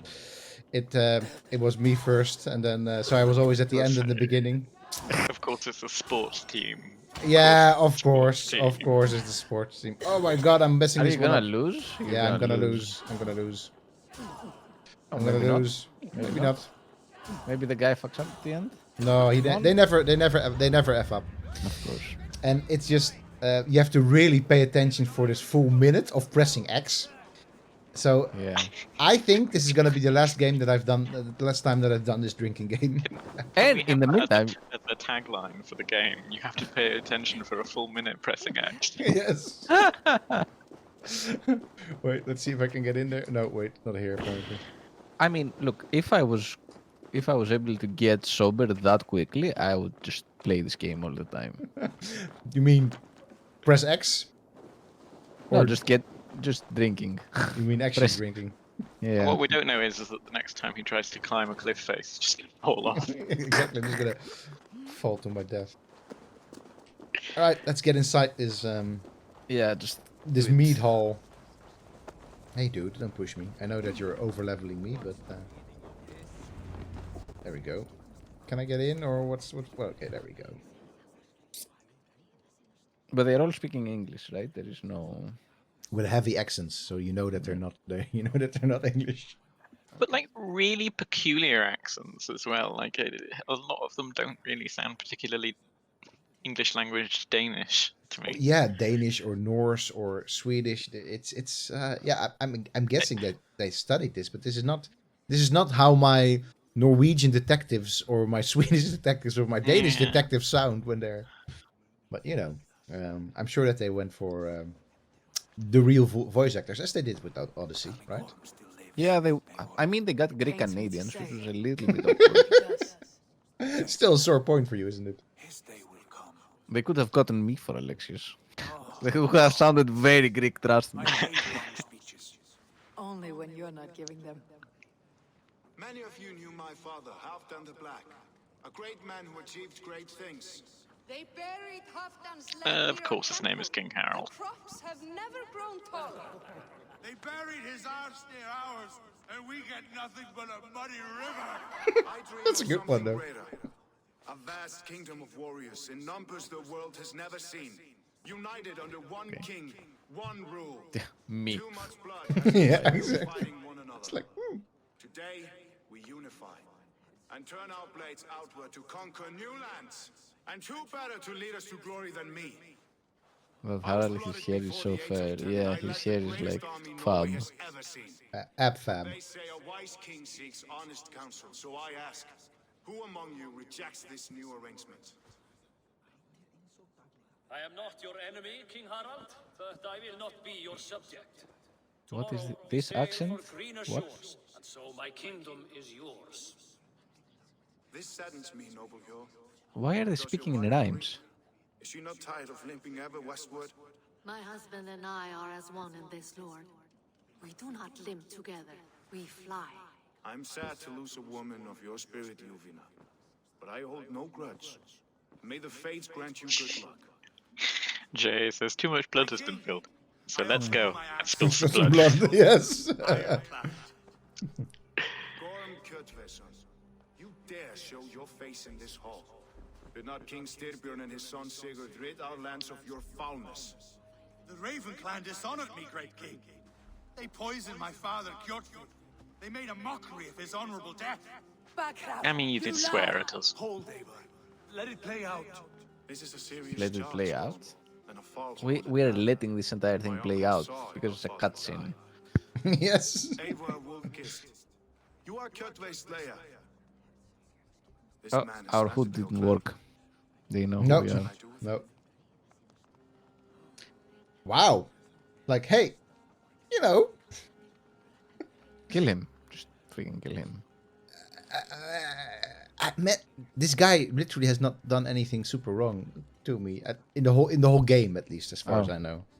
He's literally just being the son of your father. Yeah. Yeah. But if we banish him, you know he's going to come back later on and be an enemy. Yeah, that's I have a feeling that all three will lead to the same outcome. I don't think so. I think if we kill him, we kill him. Okay. Oh, okay. The chat gets to have a say. Kill, banish, or the king. Is this like marry, sleep with, kill, but with political opponents? With political opponents, absolutely. Banish. Vasco says off with his head. Okay, so we Corina got says banish. Wow, this is uncharacteristic for you, Corina. Yeah, I also expected Corina to be like just All kill right, him. so we're even. Limited We're even, murder. Steven. We're even, Steven. Even Steven. I've seen this, so I abstain. Oh, okay. So you Ooh. abstain. Oh, okay.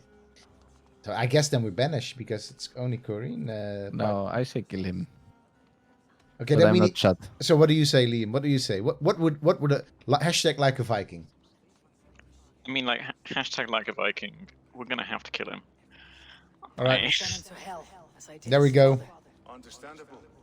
But a quick death is too good for a Draugr like Yes. Corinne's like, I don't want to kill everyone, guys. Come on, guys. Not everyone. Not everyone. Just those ones at Delphi.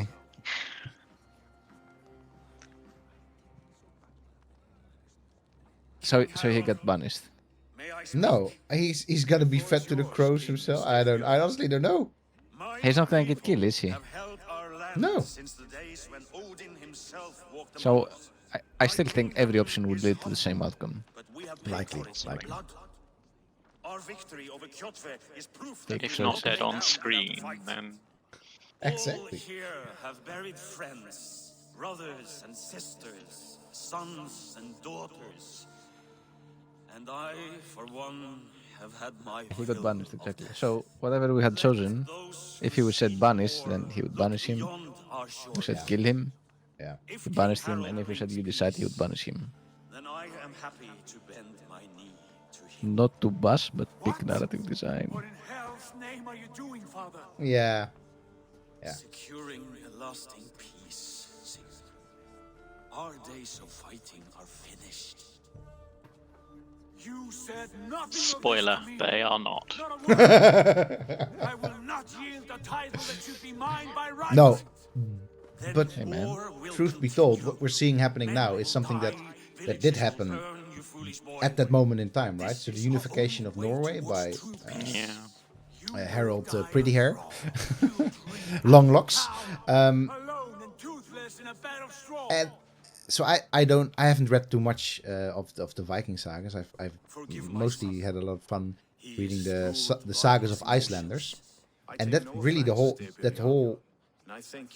sagas of Icelanders are very much revolving around the fact that this happens in Norway, and there are a lot of people that just decide to leave, right? To say like, you know what, in that case, you're gonna be king. Have my stuff. I'm gonna go to Iceland, or to Ireland, or even further, to Finland, all the way even at a certain point. That was an ambush, Lord. Did you know of Styrbjörn's So yeah, plans? it's this is a real thing that we're seeing right here. A real political development in Northern Europe around this time. A warrior like you would be a boon to my clan. Stick Valhalla, the game's name. Yeah, exactly. You know what? I just don't know it. I just don't know it. I just don't know my All fate. I know of Yeah, fate don't wanna is that project. this pattern is unknowable. I do not worry beyond that fact. I wish I understood you better. For those I do not understand, I do not trust, and I cannot stomach a lack of trust. You have nothing to Oh, fear from chill me, out, King Harald. dude. My loyalty Yeah, lies man. with my brother Sigurd, and I bear you no ill will. Then know that if you stay in Norway, both you and your brother must serve under me. Take tomorrow to think on this. But let us leave these matters for another time. Tonight, we will eat and drink like gods and wake in a kingdom made new. I do like it when characters say something like that. I'm going to burn down your entire village, but let us talk of such things another time. Yes. Yeah, exactly. Yeah, what you get from the sagas though is that what they were doing just now kind of sometimes happens. Like, tomorrow we're gonna bash each other's skulls in, but tonight we drink. It is kind of in those oral traditions there as well. Yeah. So yeah, Of course, it's a very attractive idea. I mean, even thinking about things like First and Second World Wars, like that notion of soldiers or armed forces on either side putting down. Yeah. It's a recurring and appealing narrative. Time says, but oral traditions are not reality. Wait a minute. Ooh, hot take. I do not. What the steak? I do not agree with having studied intensively a part of the world where most of what we had was oral traditions to go by. They are not necessarily reality, but they don't lie more than texts do. So that's my hot take. I have to say that I agree with this. Anyway, Harald may be young, but he's clever. This goes back to the previous streams where we were discussing whether mythology is history or not. absolutely. Yes. Yeah. Exactly. So wait. What are you doing? If you wish to have words, Both lie, none is correct. What? I don't want to. What is this postmodernist take? Then nothing is.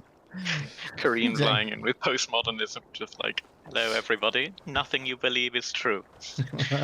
All is lies. Go, Sunan. Where are your? Where is the dude? Where is Sigurd right now? It tells us more about what a person believes or what is useful at the time. Yes, which is, in fact, a truth for that person. In fact, what we... I said, Morality of truth. Yeah. where can I find my dear friend Sigurd? Because I really want to get. I've had fun in Norway, but you know, times are changing. So, come on. Find and speak to Sigurd. I want to. There, it's so. Vasco said that if we had picked Isaac Valhalla in the previous discussion, it would be the same. Really? I feel this entire event was probably so scripted, as in, it was just a narrative event that had to progress. There was no way for you to change something there, or at least that's what I feel. No, exactly. Garrett says postmodernists here can confirm. Now, where is Sigurd? Does anybody, since Jay, you've already done this part of the game. Where is Sigurd at? Jay, we're looking for our brother. Exactly. Can you just direct us to our brother, because I want to go to the next bit. Want to be the new landlord of England, according to the trailer. Dress for the occasions. Find and speak to Sigurd. Where art thou? I don't want any love-seeking rape women or kids trying to murder other kids. I just want to find my brother and get out of here. So no, not there. Clearly, find him. Yeah, maybe close to the boat. I mean, you should have an indicator, right? It's a main quest. You should have an indicator. Yeah, so I don't. So that's why I'm saying he's probably close to the boat. Or over there where it's blue. But too close to the boat, no, because then he would have popped up. I did. Does that not bother you? If we cannot grade anyone, Where be he? Oh, a fair thought. He should be at the main quest marker. Yeah. So, but the thing is, the main quest marker, that's kind of like, it's already marked. Yeah, but okay. I guess I have to just sort of I'll move there and I'll. So you see, it doesn't pop up on my radar. So I just have to sort of manually try and go there, I guess. Am I getting close? I don't know. Am I getting closer now? Yeah, I'm getting closer now.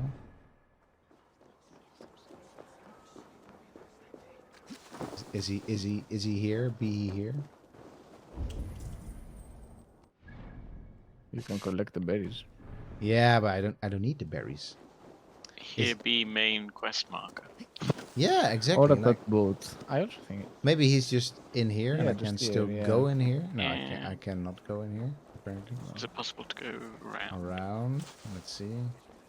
No, just bumping up.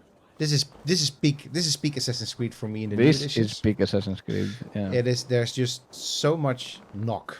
Like, come on, people. Like, there's too much going on in the world around you that you sort of lose track of the details. All right. I guess that's what we had to do. I guess we had to just knock. Sometimes you just gotta knock. Sometimes. I have to say that this mead is really some excellent mead from Denmark. So, all right. Where will we live? The English will fight back. The wars will never end. Or they will push us into the Christian ways. Quiet all. Give me a chance. There we go.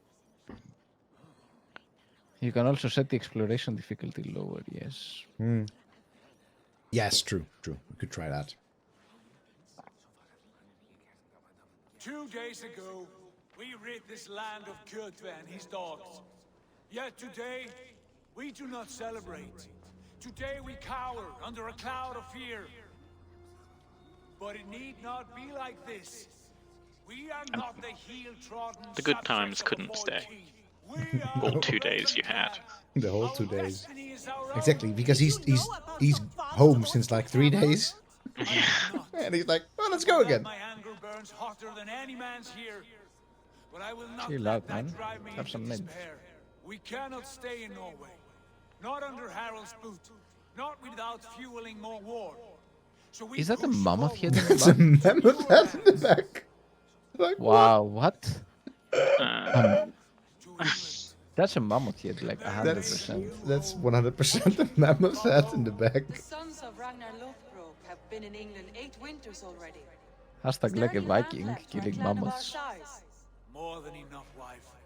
Of the 4 kingdoms of England, only one is truly pacified. I have no desire to wear Harald's leash. So which one is specified, Liam?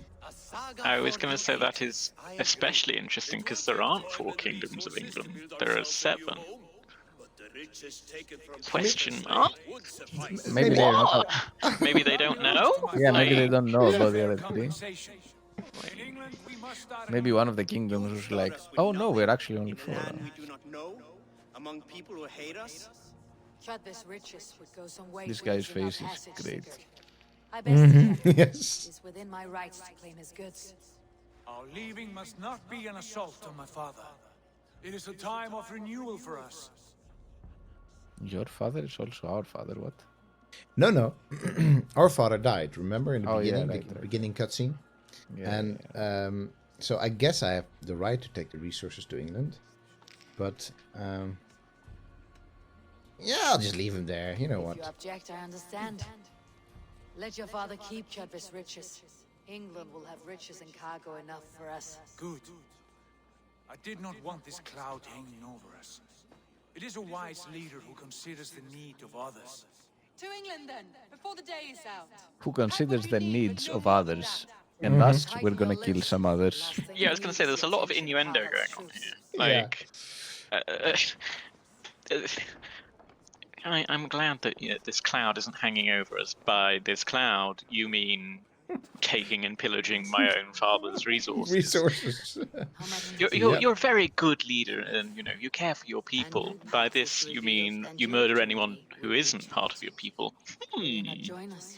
For my mother's Right? sake. These feel like prophecies from the Oracle at Delphi, like just like profoundly like one-sided. Who is that person, Valka? So Volka is, in fact, a soothsayer of some kind. Okay. So that is what she sees. She helped me interpret a dream that I had before. What's up with... Anyway. All right, the Little bit dogs. The dogs. The dogs. Who let the dogs out? No, the ducks. The ducks. Sorry. All right. Let's set sail, Liam. It took us Finally, let's go. Took us a bloody 2 while. hours. Yeah. Hey, in that time we had important events happen. We yeah. failed to raid with a group of Twice. children. Yes, for sure. And we did do a lot of rock climbing. That's absolutely true. But we also came to understand the power of a hood. Yes. Sadly, we didn't necessarily use the power of the hood to full effect because apparently they can see through our hood. Yeah, our hood was clearly not fully powered up just yet. Also, Our hood game was poor. our hood game exactly. We were not in the hood. Yeah, as Jay says, this would not be a time for them to go migrating across the Great Whale Road. I mean, we're gonna goose right now, but winter is not when you want to do this. You don't want to cross the North Sea in the winter. It's kind of nasty place. So, I am ready. but you know, What's that Dan Bilzerian was doing in the back? That chance is past. Look. Fate Sounds- flies on swifter wings than we. King Harold's banner. oh, Ooh. What about King Harold's peace? exactly. You wanted to go to England? Too bad. What is this Stand by for some A-grade colonialism propaganda. An accent, Oh. father. As graceful as I can. For if I cannot be king in the land of my birth, I will start a new saga. In England. Spoiled brat. Nonsense. Your place is here, son, at my side. There will be other victories soon, other glories. My choice is made, father. Do not hope otherwise. Styrbjorn Jarl. Our men were killed as we patrolled nearby. And the word is, Eivor swung the axe. If the dead could speak, what would they say of their deaths, wolf-kissed? They would tell you how they offered us insults, and how I slew them for it. Wait. As the dead cannot defend themselves, a fair gelt is wanted. 50 weight of silver for each life.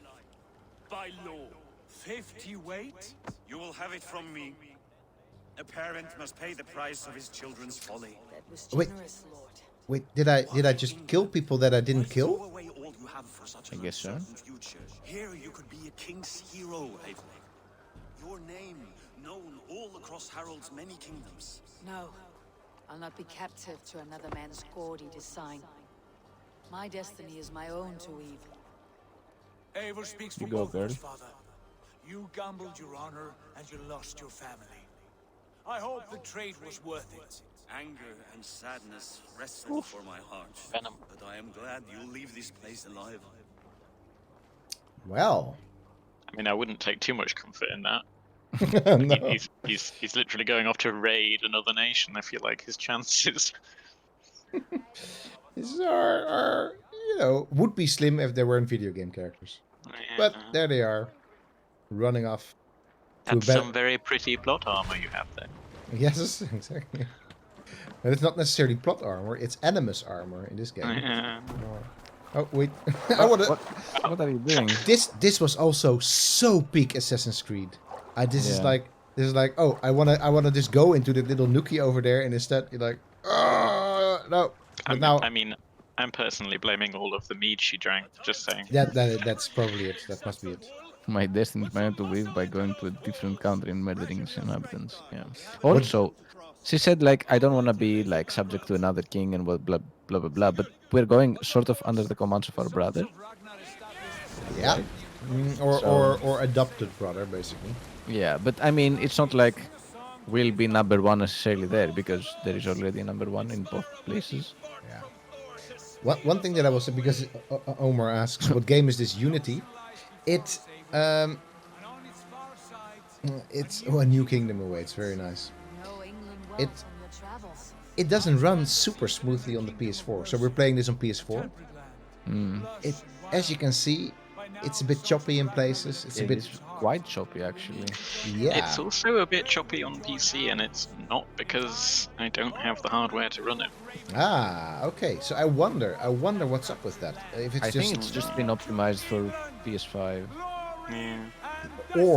Or we find. I mean, this is an old engine already that they're running this on. I don't know the name of the game engine that they're using for Assassin's Creed games, but ha. Hey, the game is starting. Yes. It only took us 5 hours to get there. It's yeah. I mean, it's not that I didn't have fun getting to this point, but But it took a while. But it did take a while in terms of getting where we want to go, where this game is promising us to go. You know what? On the other hand, not that I'm trying to say that I don't want to go to England, but I would have been happy to just run around in Norway as well with this Assassin's Creed game. It's kind of. How do you sell it? It's Assassin's Creed Vikings. It's absolutely fine. You don't really need to go to England, I feel. But also, another place that you don't really need to go is this place that we're in right now. The Animus. Yeah. It's one of the most boring places. But they did promise us some plots here as well. Hey, it's almost more cutscenes, by the way. So AC2's intro is best intro ever. Yes, AC2 intro is a really good intro. It's quick. It's fun. It is character driven as well. I think that intro is over in like. By the way, don't smoke. Not even if you're an archaeologist that goes into other people's DNA memories. Just don't smoke. Actually, if you're an archaeologist who goes into other people's DNA memories, like your head is already a bit screwed. Like. Yeah, exactly. Also, what are you doing with the toilet paper? And why are you? Your sink? Why are you holding it? What's going on? Some really fascinating water.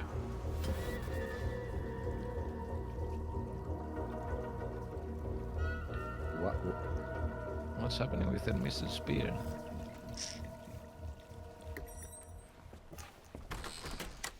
Are you okay, friend? Yeah.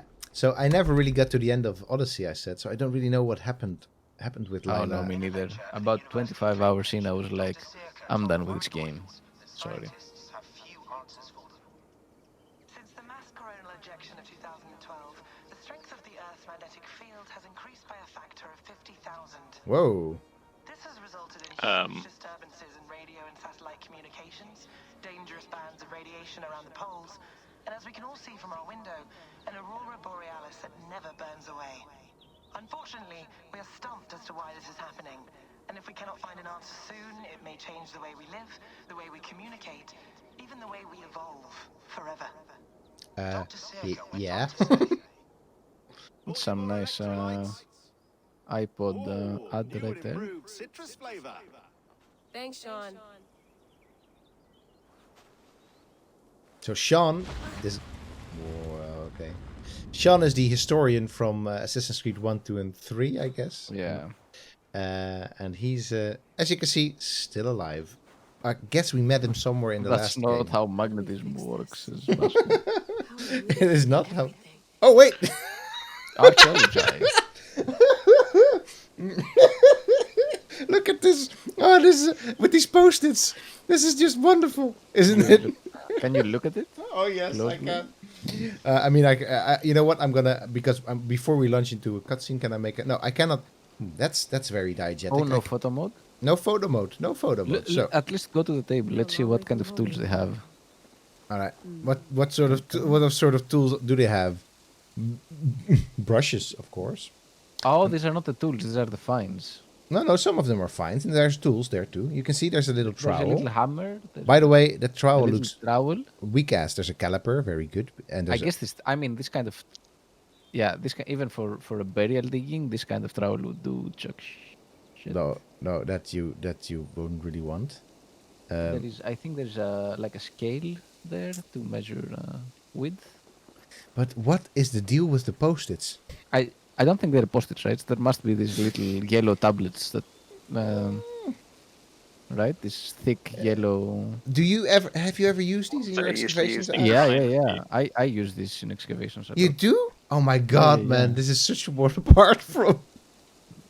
Like what? These are like staple. You have to put them on. You put them on like the profile as well with nails to mark like the different layers and stuff. Oh, no. This is just to be. Why would you do that? Why not? This is the best way to do it. Well, all right. Let's disagree there. Because if you want to make a photo of this, it has all these yellow frigging things in the way. Yeah, if you take them off for the photo. These are for the excavation process. I mean, this has clearly been fully excavated. I don't think they're gonna keep digging.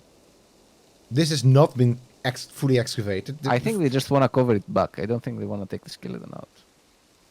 No, you sure, man? I think. I don't know. We use them in forensic engineering exam. Yeah, there you go. Yeah, no, for sure. I mean, it's more forensics. That's well, okay. I don't know. I've used it for profiles, for stuff like that. Okay, I haven't ever seen them in the field in the Netherlands. Not necessarily inside the skeleton, because I can see how putting a nail through an unexcavated skeleton might damage some of the bones. So I have to admit there are more than I would expect, but it's not weird. Okay, to me, me sitting on the sidelines as the historian is just like, well, archaeologist things. Yeah. Just in general, I'm gonna say also like, yeah, I guess the burial pit is kind of well done. It is like how they straight went for it. I wouldn't know. That is kind of awkward. Like, how do you know that there is a burial there? And was there still a gravestone like on top of it? Maybe. But still, it's pretty perfectly done. Yeah, no, for sure. I mean, maybe they saw his legs sticking out of the mud over here, and they were like, "Hey, yeah, maybe." They stand triangular stands. No, we don't use triangular stands. There's no books. No.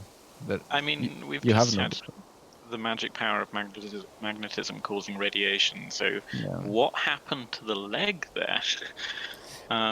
So maybe just through future magic, inverted commas, they just knew that the skeleton was there. Maybe. Such tech savviness. We couldn't possibly understand, guys. My hunch is that the legs were sticking out of the slope here, and they was like, "Hey, there's There's a dude there. There's a leg. Look, a bone. Yeah, that's unfortunately what happens frequently in, at least in the Caribbean. Like, yeah.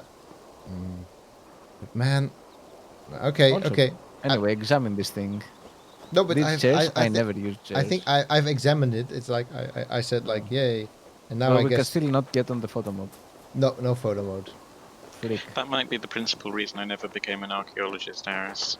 Not enough use of chairs. Yeah. No, absolutely. You have to just sit down on the soil.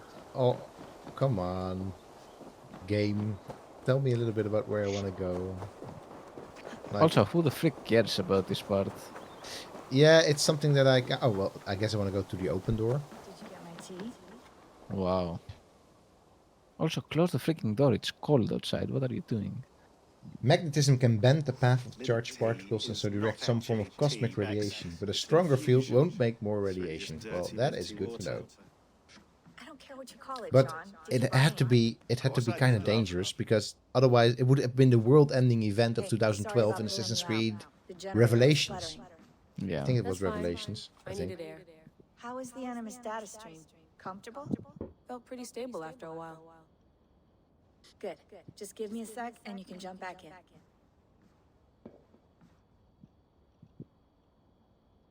I just imagine here now banging the animals with a hammer. Like, bam, bam, bam. Okay, ready. Another satellite came down. Did you see? I did. One of Abstergo's. That's good. Well, most of North America just lost its GPS service, so depends what you mean by good, really. Right. Oh no, there's no more Google Maps. Okay, we're all set. Whenever you're ready, you can jump back Wait, in. wait a minute. I'm just gonna say. Are they now bemoaning the fact that Abstergo technology gets lost, and then even if they win, they lose? It's like, you kind of want to get rid of Abstergo. That's the whole deal with this. Yeah, that's the whole point.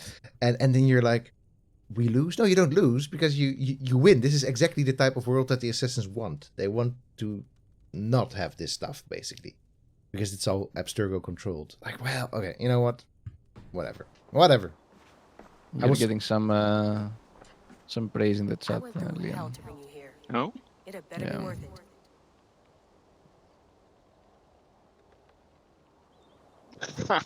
it. Great. That's great. Better. But I'm worried that it could happen again. The two data streams. I can't promise it won't. I barely understand it myself. It felt like I barely understand it. It's just like the developers didn't know what to do. it hurt like a shotgun to the head. Right. Well, wait, like a shotgun to the head? That's noisy. Could it be the staff? I feel like this is a developer who had to come up with this idea to solve it and didn't really like it, and it's like, I'm gonna put a short dialogue that says, I didn't want to do this, they made me do this, I don't understand. No, I'm not. Sorry.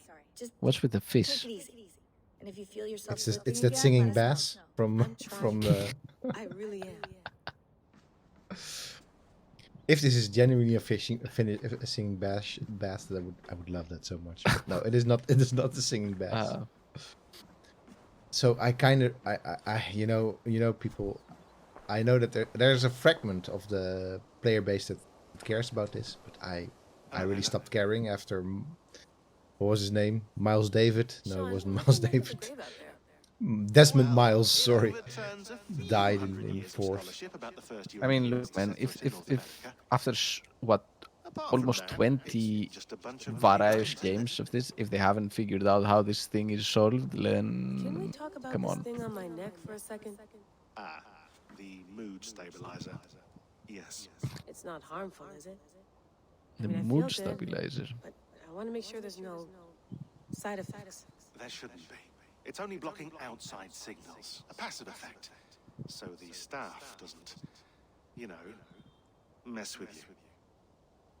Secretly turn you into a psycho. What happened last year? Yeah. I had no control over that.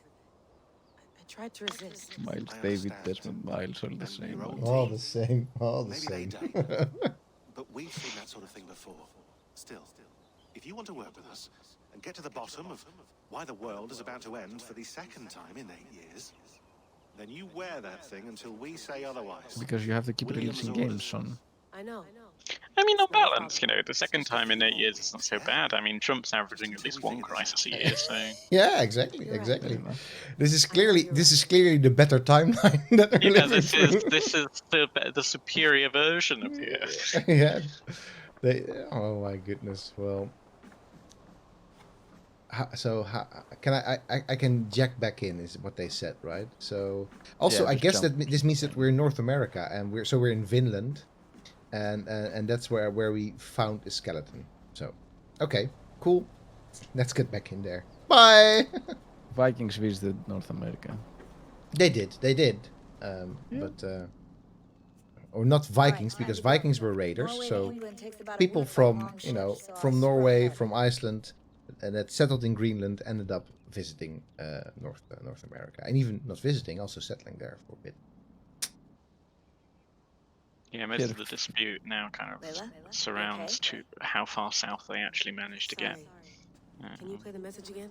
Because they end up finding a lot of traded materials as well, don't they, quite far south in North America, but the problem is it's difficult to know if those materials which had multiple people in between who traded them on, or if a trader actually reached that point. Yeah. That message led us here, to this place, that's to a North grave in North America. That is the hard part of archaeology. You never really know how material got to that place, especially if it's exotic. Here it is. I think Valerie Hansen has a new book actually, which is discussing that. It's all about global international trade. Oh, nice. In the Middle Ages. Oh, cool. Cool. And in my dreams, I see an end to the doom that will grip the earth once again. Find the wolf-kissed. Find the mad one. Find me. And save us all from another death. Unsettling, that is. Yes. That pulse in the message.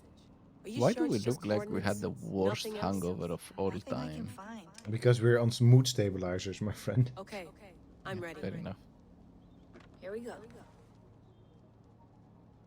I do like the character that they went with here, Leila's son. I think it's a really nice, and it kind of works out if you want to play these segments, then it kind of works out, and especially if you go into remember the first game, into the whole email conversations. It's a well-rounded character. It's well written, but it's just not why I'm into these games anymore.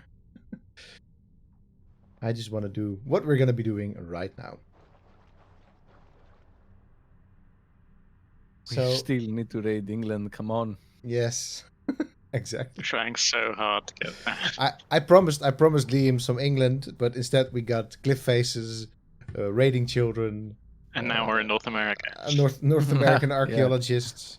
Me laughing over something that Aris does his entire archaeological career already, and some misty animus stuff. But we can still go for the teaser part of this.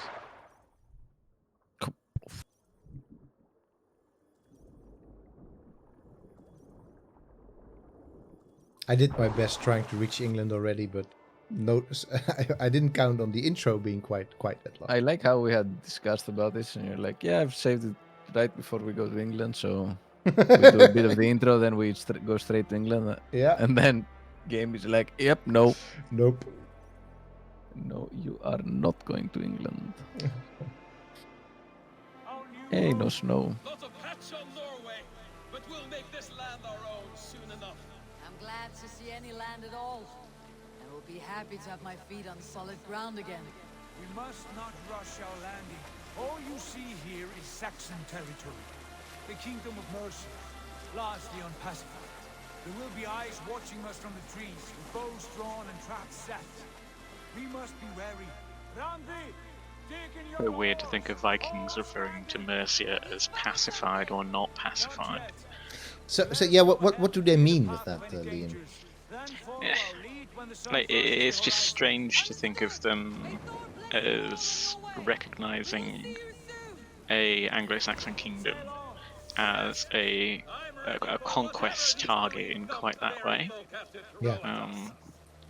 The sons of Ragnar know that we're It's just Vikings, by and large, were opportunists. It's not like Denmark basically formed a convenient army and said, right, go claim England. Like, so to think of it as largely unpacified or pacified suggests a kind of a more broad-reaching sort of systemic approach to taking over England, and that's really not reflective of what the Viking conquests were. Exactly. Were in essence raids that ended up being very successful raids, more or less, right? Exactly. Yeah. So successful moving through territory, pushing Anglo-Saxon communities further west. Pacified kind of suggests it's a very kind of militarized term almost. It makes you think of kind of like American urban military efforts, when in fact actually. This is a much more opportunist venture. Vikings were to a certain extent coordinated, but not quite like this. It's not like an army landing, for instance. It's not, for instance, in the same way that when William the Conqueror lands in England, there's a specific target in mind. It's not an attempt to take over all of England. That's not really the mindset that we, or at least that we have the evidence to suggest. Certainly, the Anglo-Saxon Chronicle is much more suggestive of particular groups which saw opportunities at times and took advantage of them. So yeah, it's odd to think of it as this is pacified. This isn't. It suggests kind of modern military ideas of intelligence gathering, etc., which is just not really what it would have been like. A side note as well: while we were in deep winter in Norway, we are seem to be in a nice autumny vibe. Yeah. Nice autumny vibe here in England. So. It is a nice contrast that they set up between the two landscapes here.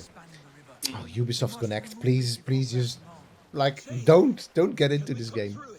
But because the super rugged snowy terrain of Norway, and then these green rolling hills. Rolling hills. Yes, exactly. Yeah. This is a Shire, basically. A little bit. Yeah. And it's funny you should say that, because it does kind of very much look like that vibe, doesn't it? Yeah, right? Yeah. Okay, let's go kill some people. It's just like the Shire, the green rolling hills. Let's kill some people. The naval chain. The naval chain. Oh, look at that. I mean, naval chains. They were. They're a Dutch specialty. They're a Dutch versus English specialty. So. We should be cautious around here. Cautious? I think you're just gonna... This kind of little forts, for me, were never about... Oh, no. This newest one, like, okay, I just kill everyone, right? Thanks, Omar, for having that reference. Wonderful. That's the one I mean. So, exactly. What I do in these games, I literally just humor the game by trying to be stealthy, but you don't really even have to. Like, okay, I'll do this because Also, you cannot, because they are like the enemies are placed in such ways that it's quite a bit of chance, and B, like, and just a lot more. Trigger their, yeah, a lot more work. I mean, you can do it definitely. Yeah, but who cares? This is quicker. It gives you more loot.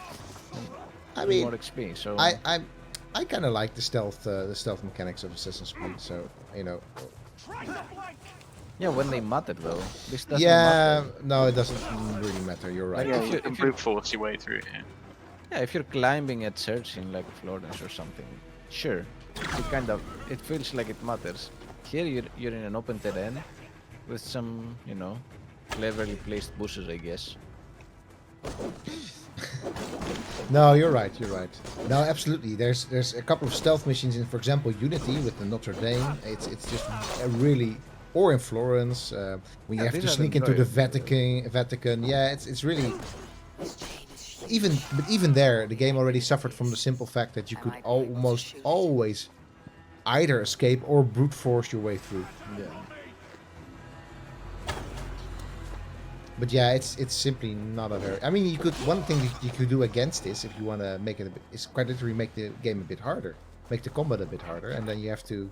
That's something that you could do in this game. You can set the options to that. Wait. Yeah, but making it harder is not a good incentive to avoid it. Okay. Fair point. That's a good game development point. That's not it's not a good incentive to. It doesn't make for more interesting gameplay. It just makes the thing that is there harder. Yeah. I guess that was all. As you say, it was not the. Now, of I course. like that they don't have now this, or I guess I don't see it. Like in Odyssey, they had like when you had this kind of camps, this checklist that you went through the treasures and whatever was in here, and you felt like you had to find everything to complete it because it was kind of compulsive. Look at this! Look at this little item. A leather ball. Throw it or kick it. That's interesting. It's a nice. Useful for so many things. Yeah. I mean, I've got some other things like a compass, whatever, but I like this. A leather ball. It's a bit of play within play.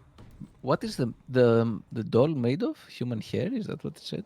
Or does it say that? No, that would be scary. Human hair doll. Wait. Oh, but it doesn't have any hair. Made with real human hair. There It seems. Go. It seems to be wood. I mean, to be fair, that's what dolls would have been made with. Yeah, and it would be perfectly sensible. Yeah, yeah, and even up until the 19th, even maybe early 20th century. Yeah.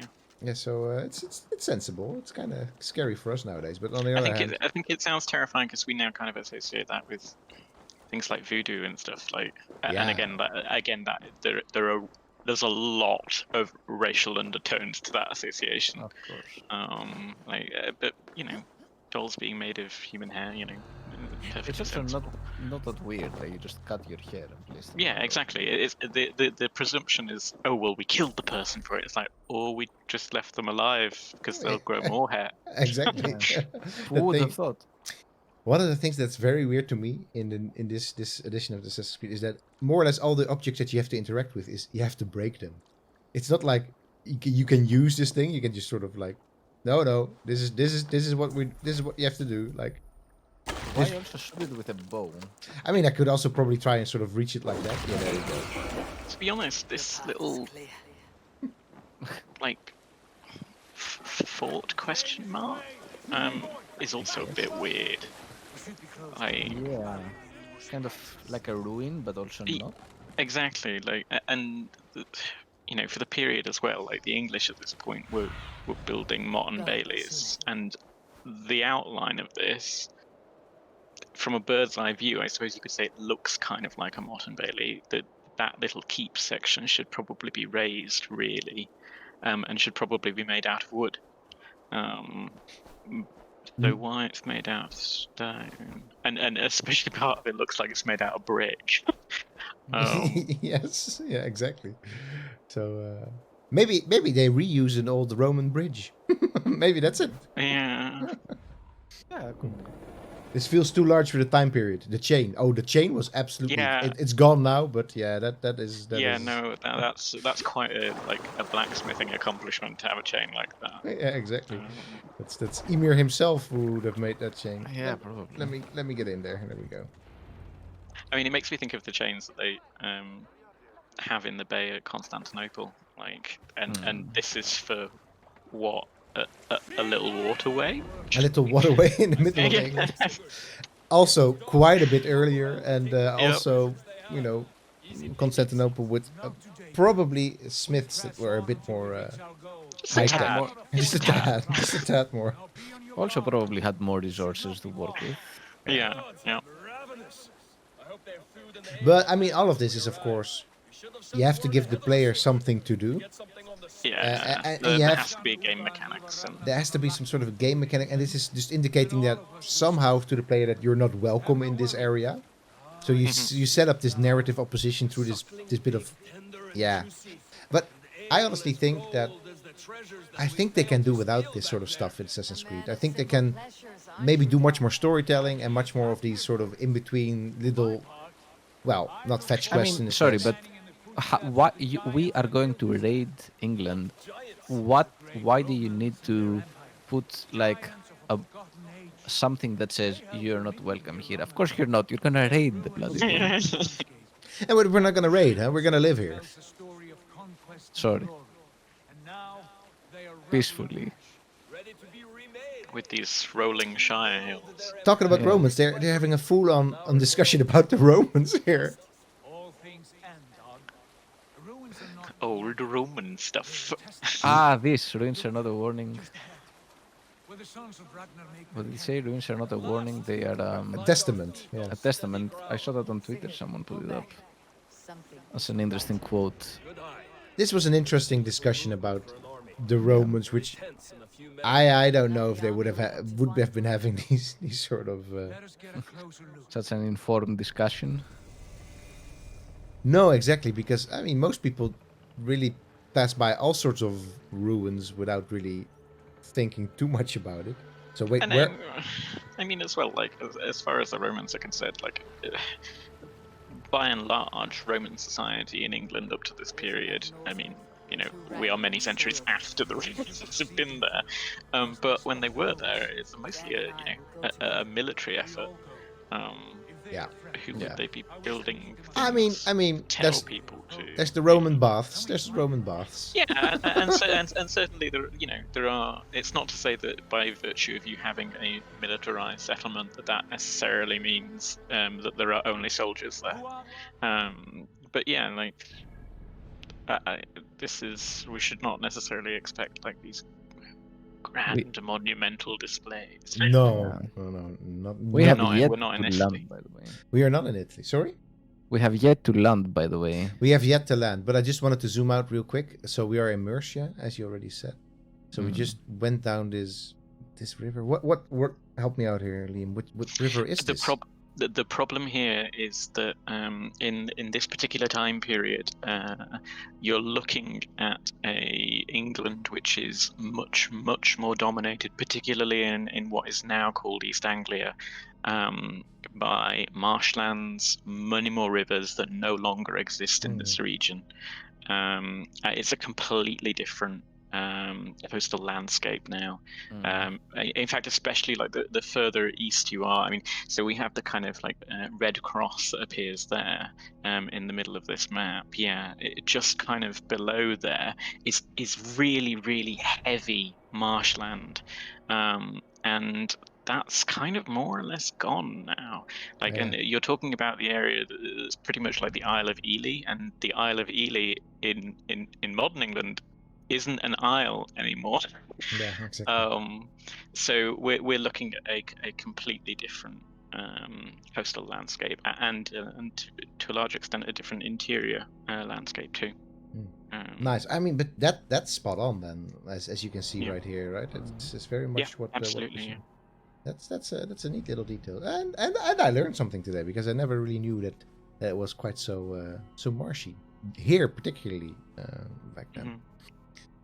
Yeah, there's actually this is where there's a very good master's thesis which you might have to hunt for a little bit, but by someone called Sarah Hale.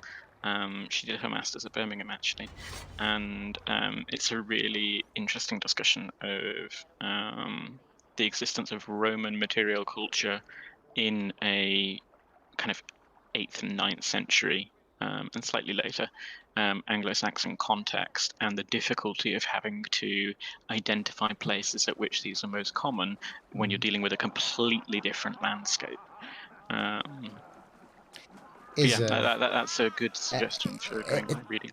Yeah, it's a lot of fun actually. That sort of landscape hunting, like literally the archaeology of it, the geoarchaeology of it, but also literally looking at maps and old place names, and it's a lot of fun. It's the armchair variant of can be an armchair variant of where archaeological research meets historical research.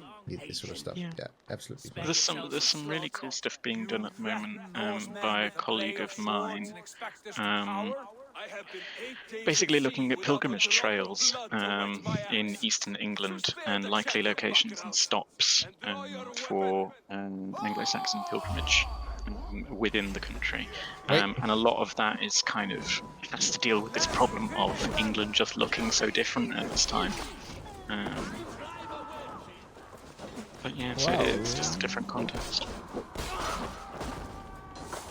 You don't seem to be welcome here. Apparently.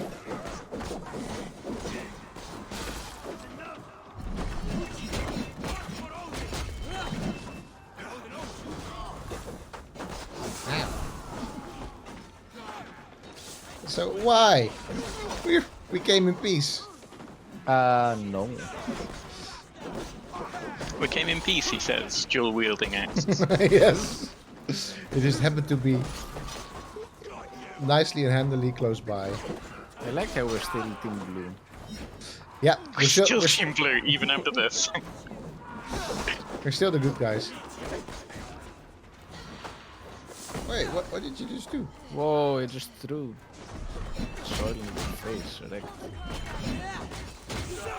How many axes do you have hidden under that cloak? Good God. They just keep on coming. They just regenerate, it's the cooldown, you know? That's what happens. Whoa! Hold that head. Oh, look at him. He's like, I don't wanna play, but you have to play because you're an objective. Sorry. Like this How guy. do we talk about this human being? You are an objective. Yes. He had a blue arrow on top of his head. He's an objective. Right. I will check the longhouse. There's a very terrifying, like, comic reel to be made of this. Just Angus going, "You have a blue arrow over your head," and then the next picture is just of him launching himself with 2 axes in hand over someone. You're an objective now. You're an objective. What do you say, darling? No, it's okay. They're just bandits, not honest traders like us. Yes, exactly. Oh dear. Oh dear. Oh, look at the loghouse. That looks nice. That's nice. Kind of nice. But it's all overgrown. Uh-oh. Pity. We're in a The Last of Us crossover. Yeah. Wait, I'm not gonna go in there. Listen, I'm not doing that. Like, why would you go into a place that has skulls hanging from the doorway? That's hanging like You human literally remains. just decapitated someone. I don't think you're afraid of a skull. That was accidental decapitation. This is done on purpose over here. Look at this. Yes, exactly. Look at it. Might be something inside. I will have a look. Oh, it's a noise trap. It's not a bunch of human remains hanging from the. I guess. Yeah, this is just a noise trap. It is just a noise Don't trap. mind the human remains being used to create the noise trap. But there's also, to be fair, there are also antlers there. Are you He made noise. Sigurd, Dag, in here. Those men had prisoners. Men? What? Yeah, the not so honest bandits earlier. You there! Untie us! Let us walk and we will not hurt you! He's got some big eyes. Oh, wait, didn't we are very agreeable meet them? No, no, they look a lot alike, but we didn't meet them. No need or wish I think. to hurt you. What are your names? Yenli. I'm a merchant, not a bandit like those others. And this is Rowan. But he cannot introduce himself. I'm a stable hand, that's all. I keep horses and, well, I did, till those brigands sold them off. They meant to sell us next, as slaves to the nearest bidder. But I ripped their eyes out before I let that happen. And how did you find yourselves here? We came to trade with the sons of Ragnar, at Halfdan Jarl's asking. But they were gone when we arrived. Unbind them.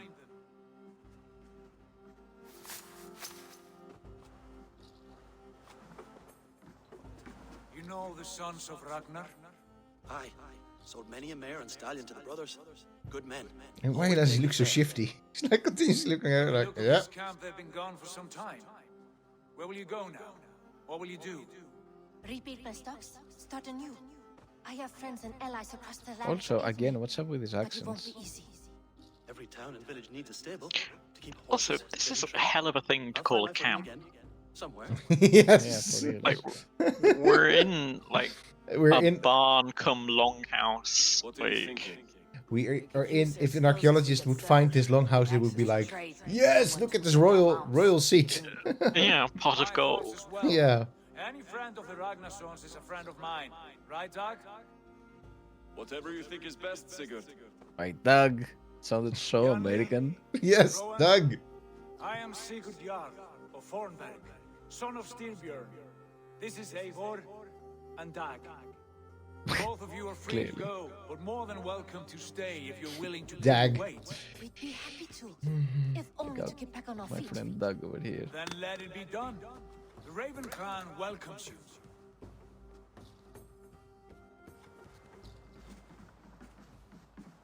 From strangers into friends into family.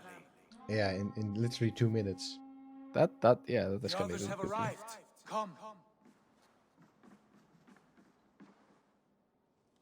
The others? Were we expecting others? I guess so. I have a good feeling about this place. Bye, Corina. Bye, Corina. Bye. Honored family, friends, welcome to your new home. Yeah, we just traded this place. It's ours now. Nobody lives there, actually. Only bandits.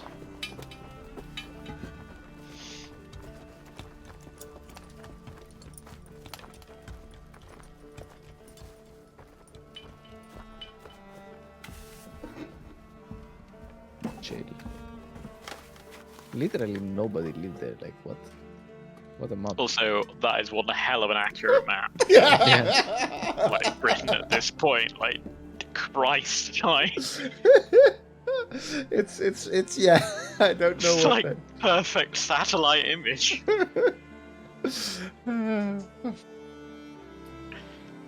Look at this, though. If you lick it, it's yours. This is clearly ours. Okay, you lick it, it's yours. I haven't seen us licking it, but sure.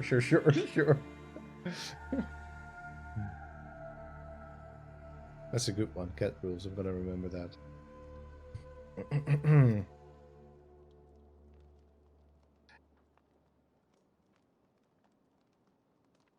And we're still in the intro. In a way, right? In a way, yeah, because we still haven't like properly gone to England. We are in the intro of the intro to after the intro. Fine work. Yeah. A longhouse to rival any I've seen. First up, tables. Now come. Randvi has found something I would like you Also, to how much actual gameplay have we done? Yeah, so Eivor, not that Sigurd, much, to be I very, give you very England precise. and its 4 kingdoms. I downloaded this Mercia, map on my phone. East Anglia, Northumbria, and Wessex. From the few plans and maps I discovered here, I believe the Sons of Ragnar have pushed further into Mercia, here. My scouts will soon tell me if I am correct. And where are we? Here, in this unnamed copse of trees. Unnamed? We cannot let that stand. What will we call this place? Okay, that's Upload it on Google Earth. that is, but this is also peak colonialism. Yeah. It's like unnamed. Name. The population here never thought to name this place. Exactly. Let's give it a name. They've been here for centuries, but just didn't have time. Exactly. They were just walking around. I haven't got a clue what that little hill over there is called, or this copse of trees, or it's just we call it home. And then they didn't anymore because they got killed by a bunch of I still don't know what happened to the original people that were living here. I might have an I mean, idea. I guess, Ravensthorpe, the Holy- village of ravens.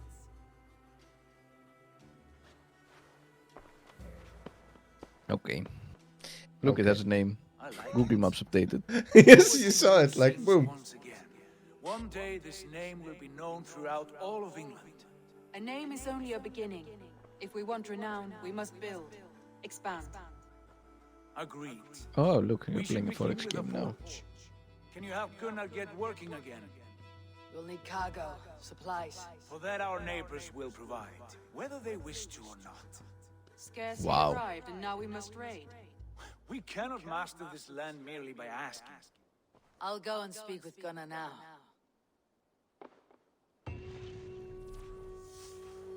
Good work, my dear. And what else have you found? Quest completed. Unwelcome. Scraps of plans, Yes. a few runestones. Would there have been a concept of a unified England at this time? Well, have a go, Liam. Would there have been a concept like that, of a unified England? Yes, but with quite a series of asterisks and footnotes under that. Yes, particularly following this. So the Kingdom of Wessex, for instance, becomes the kind of, I'm going to say in name only, the King of England, inverted commas. Most of the other titles, so for instance Northumbria, Mercia, they tend to take on titles of Earl. So yes, there is an idea of a unified, inverted commas, England, but that's not how it looks from a political standpoint. And this is why when, for instance, you have questions like, who is the first King of England? Well, in a kind of strict sense of those, a literal understanding of those words, it's probably a Wessex king. Mm-hmm. But in the sense that any person in England would understand that today as a politically coherent, unified, single nation, you're probably talking William the Conqueror. Yeah. So it's a complex political situation. The best way of thinking of it is that the King of Wessex is a king amongst equals. Yeah, and in that sense, any sort of, I mean, unified England, sure, but not the way that we would conceive of territorially as England. Yeah, exactly. Yeah. Just this is for Omar. Looking at, you are a UI purist. What is up with the font there? with the suggested power level? Why are we looking at something that has been blown up, like wealth mysteries, and then the suggested power looks like it has been blown up from like font size 10 all the way up to this. But yeah, anyway, it's I mean, what else could you do than literally just show people the map of England as we know it today? And because it's a video game, you need a map, right? So yeah, and it needs to be coherent and understandable by somebody of today. Yeah, exactly. So this is one of those things that you just, unless I'm hopeful that there will be some sort of absolutely super smart game designer that will be able to like marry the ideas of geography and toponyms and topography of this time to something that would work in a game. But it's a super hard game design challenge, and I don't think it's one of those game design challenges that game designers themselves would naturally run into, because nobody's except like weirdos like us are complaining about, haha, look, there's this whole map of England there. Right? Nobody else is really complaining about that. But it would be cool if they managed to. In that sense, remember Pendragon, Liam? Mm-hmm. It had this landscape that was maybe a bit like England to it. Yeah, exactly. It's kind of Pendragon kind of utilizes a lot of the sort of symbologies, a lot of the kind of iconographies that would tell us it's England. You know, those rolling hills are still kind of there. Yeah. But it's and the not henges a kind of and satellite image of. Yeah, exactly. And you still feel like you're in England because you have to, all those landscape markers, and you move through a landscape, so that it works. But of course, it's a very different game than this. So, yeah.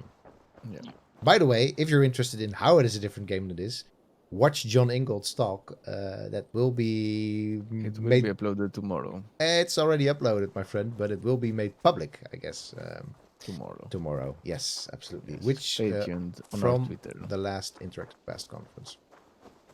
In fact, if you I'd probably suggest that if you want an idea of the way in which England is kind of being characterized, I mean, it's a much later depiction, but this is partly because the early Middle Ages aren't really big on maps. And that's not maps are used in a very different way in the Middle Ages, especially the early part versus the late. So you kind of have to take everything with a little bit of pinch of salt. But if you look up Matthew Paris's map of England, which is, I'm going to say 13th century, so it's much later than this, but it gives you an idea of kind of that things are not a satellite image that we have of the United Kingdom today. No. No. Often maps in the Middle Ages are designed to convey particular ideas, a vague indication of something like. So, for instance, you have one of the most famous maps of the medieval world is the Madama map, which is basically of Jerusalem. It's the mosaic on the floor, and it highlights Jerusalem and the west of the Holy Land. It is not reflective of where places are. It is designed to be an artistic impression. And that's a really I teach a little bit about this for my, well, not this year because I'm not teaching information visualization, but I do teach a little bit about the history of maps and how they are also very reflective of worldview, and that the very naturalist way that we deal with maps today, or well, not naturalist, but in fact mathematical or even computational way that we deal with maps today, doesn't really have any bearing on maps as they would have been understood a long time ago. I mean, anyway, but it's a fun little discussion for another time. I think. I mean, the hard part here is Liam is getting to any place that. But we're now in Mercia, right? So maybe while we try to do some raiding or do some other horrible stuff, can you tell us a little bit about Mercia as a teaser for more to come in later instances of this game? Sure. What is Mercia? What are we doing here as Vikings? I mean, I would say that it's best to kind of think of Mercia as one of the key players from a sort of. If we talk about what the politics looks like currently in England at this time, to be honest, the sort of power plays are Northumbria, Mercia, and Wessex. They are the largest of the kingdoms, and they're where most of the resources are positioned. Northumbria and Eastern Mercia were subject to a lot of Viking raids. Just by virtue of their positioning, Mercia is kind of slap bang in the middle of what is like modern day England and a little bit of the northwest of England. And as I say, ruled over by an earl, much the way Northumbria is. It makes sense in some ways that they've identified 4 kingdoms when.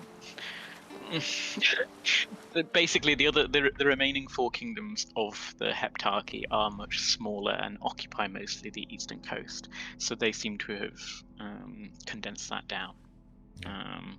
So otherwise, you would have Wessex, Mercia, Northumbria, East Anglia, Essex, Kent, Sussex, and they've probably condensed that down just because. Does it really matter to a player if they move 1 meter to the left and suddenly they're in a more or less similar sized territory but by a slightly different name? It's probably not that relevant to a player playing through this. So easier to think of it as 4 kingdoms is probably the reason why they've done that.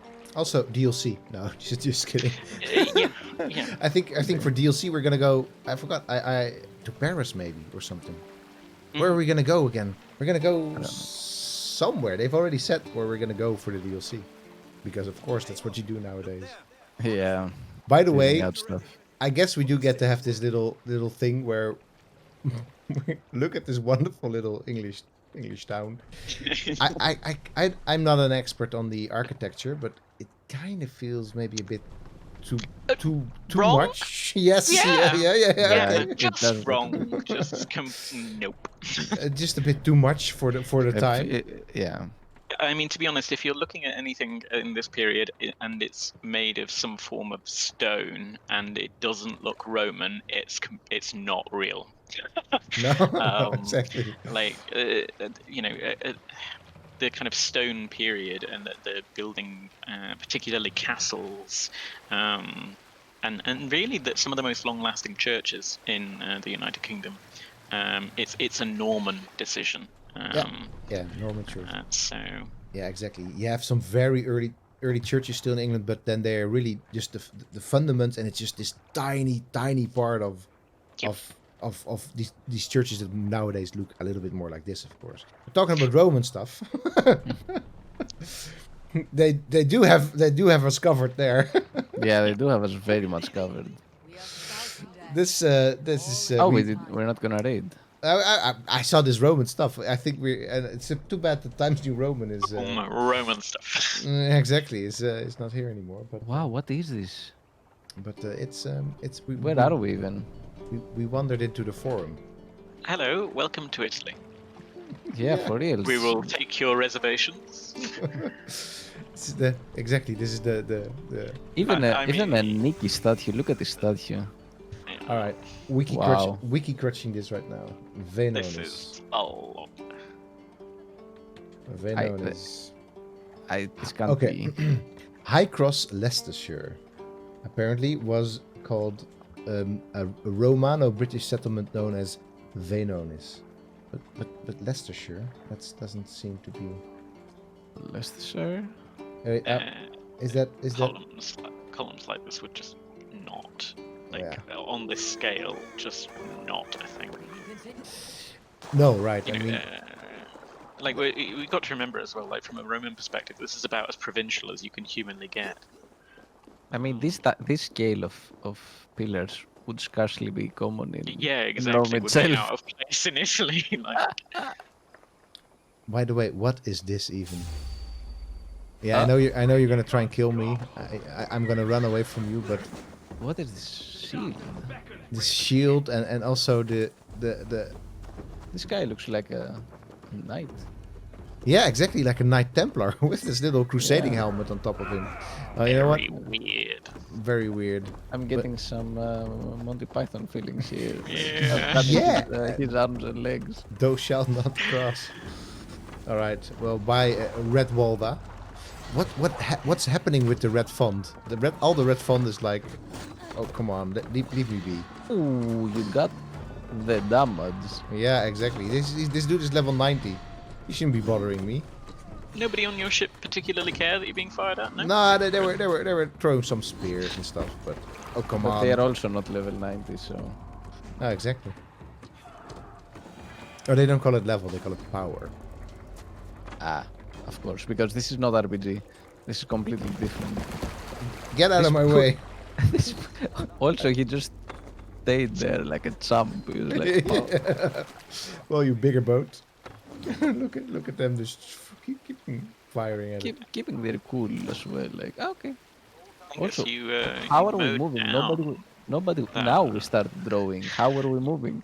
You were mowing down that poor Venetian sailor in the middle of New Rome. Yeah, I think he came straight from the canals of Oxford already. Look at them. Like, hello. I guess they had some leftover skins from Odyssey, and they were like, just scrap some stuff in there. Are we ready for this? Are we ready for some raids? Let's do it. Ready for the raid. We're almost at 3 hours of streaming, but. And after that, I'm sure we'll. There's just a lot of ground to cover quite later. Oh, look at them all running. Now I feel bad already. Who is lucky? What? I honestly don't know. You're also relatively low on health. Yeah, let me just push myself a little bit before we start this. Ah, they've summoned the town militia. It's like Warcraft 3. Yeah. Oh, yeah, man.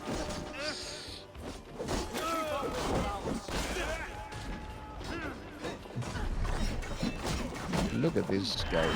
Why are they defending their homes? What are they doing?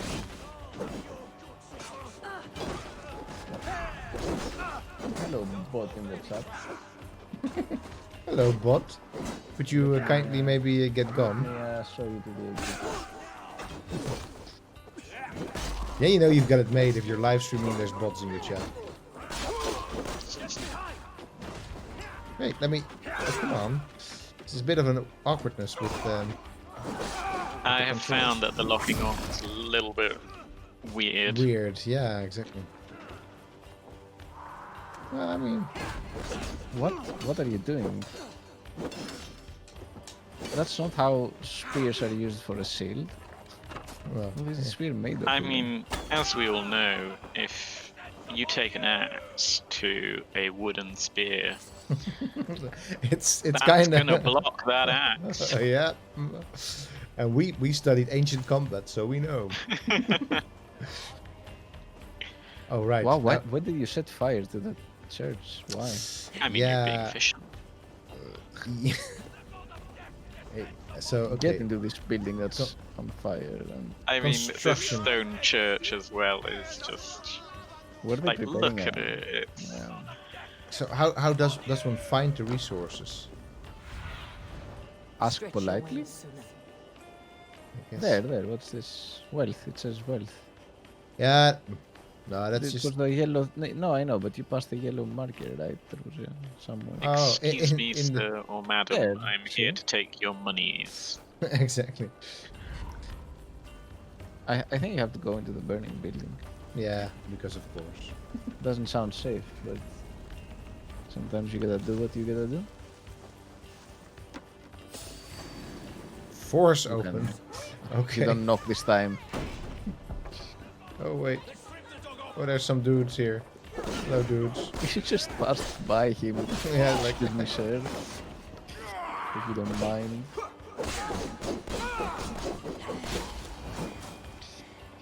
Wow. It's Assassin's Creed, my friend.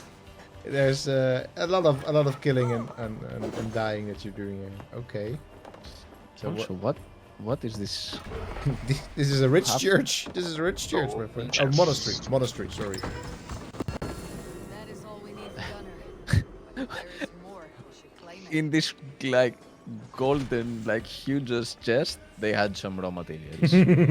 Well, hey man, if you pound it down, everything is a raw material. And not just like raw materials, but like encased in velvet. Like yeah, it's a bit of wood, a bit of iron. Video game logic. I mean, but the church. Oh, look at this beautiful drawing. Yeah, it's well done. Probably wouldn't have been quite. Down. Wouldn't have been quite so faint back then, I guess. I guess not. Bit. Depends on it.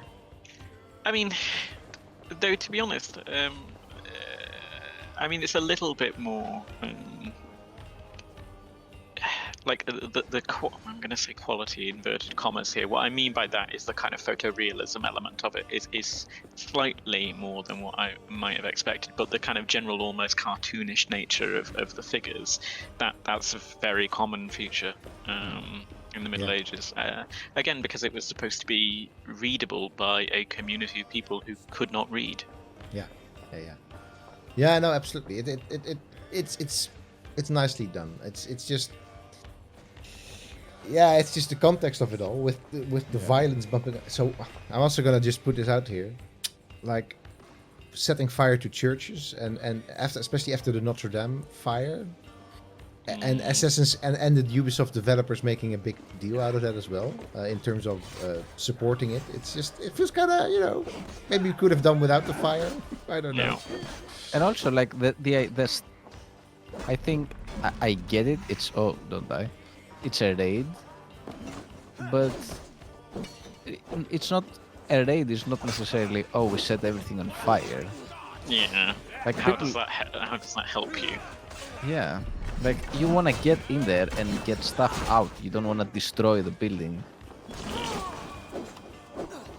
Also, in terms of like good practice raiding, you want to leave stuff intact because you want to come back and raid it again. Yeah, you want them to stay in that location because otherwise it's kind of terrifying when you think about it. But yeah, you want the population to remain there long term because they continue to be useful to you. Yeah. Also, what about these vitros that were just hanging behind the church, just chill? Yes. What are you even doing, dude? Why are you... Wait. Also, monastery, but I haven't seen any monks yet. No, it's conveniently non-monkey. I mean, they're hiding, right? Or maybe they're fighting. Whoa. Yeah, I'm dying. Which would be a fitting end to the stream. There is a really... nice. Critical hit.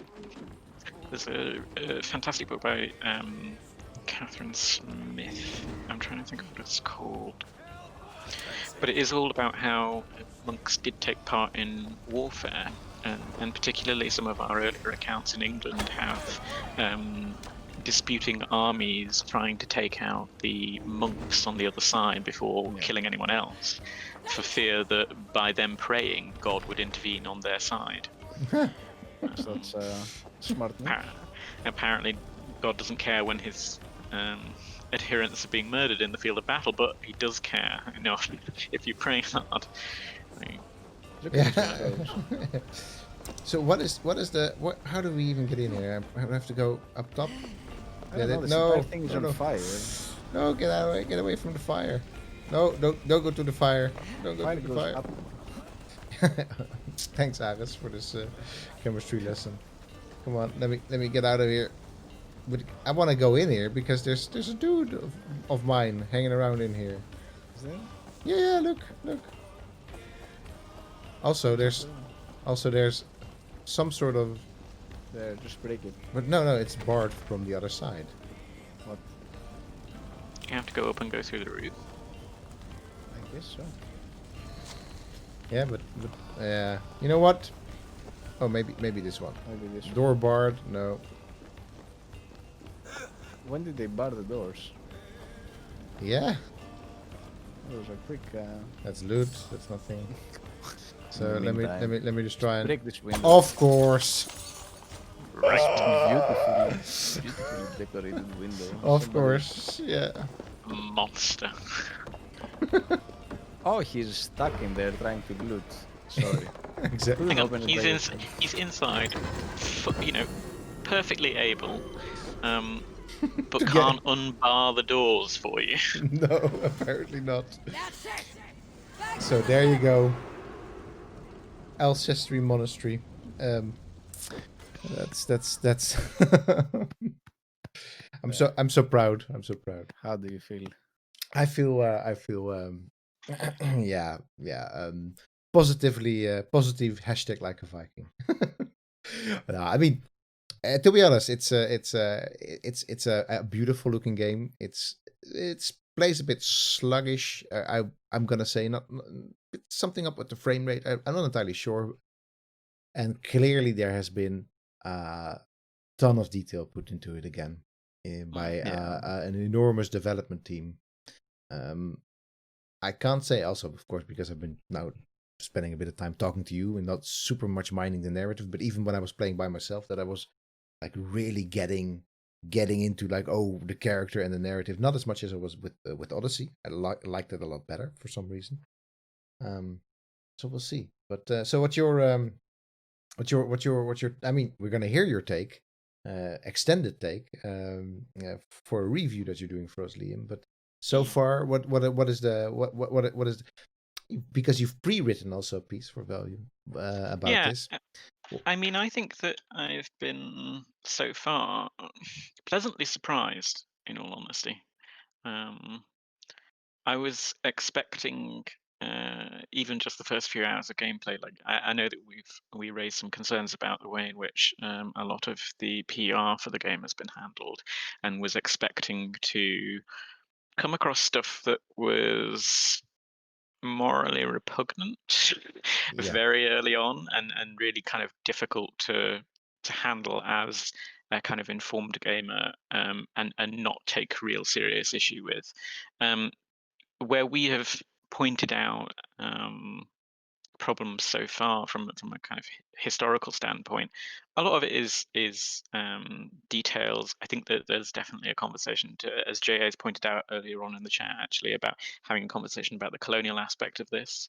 But so far, it is kind of not as cripplingly terrifying as I thought it was going to be. No, yeah. And I think that in itself is positive. I think it's I'm keen to see more. Yeah, absolutely. That part of it to me seems.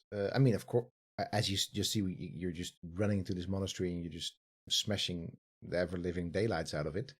But I mean that we know that that's the case with Assassin's Creed games. So there's no surprises there, and there's also haven't been these surprises that seem to be the way that the promo material was leaning to. Yeah, exactly. I haven't really seen that, so that's a good point. I think one of the other things that, aside from the historical weirdness in there, and just the general weird game that Assassin's Creed has grown to be over the years, with all its little flavors and the little things that are happening in the game that are so peak Assassin's Creed.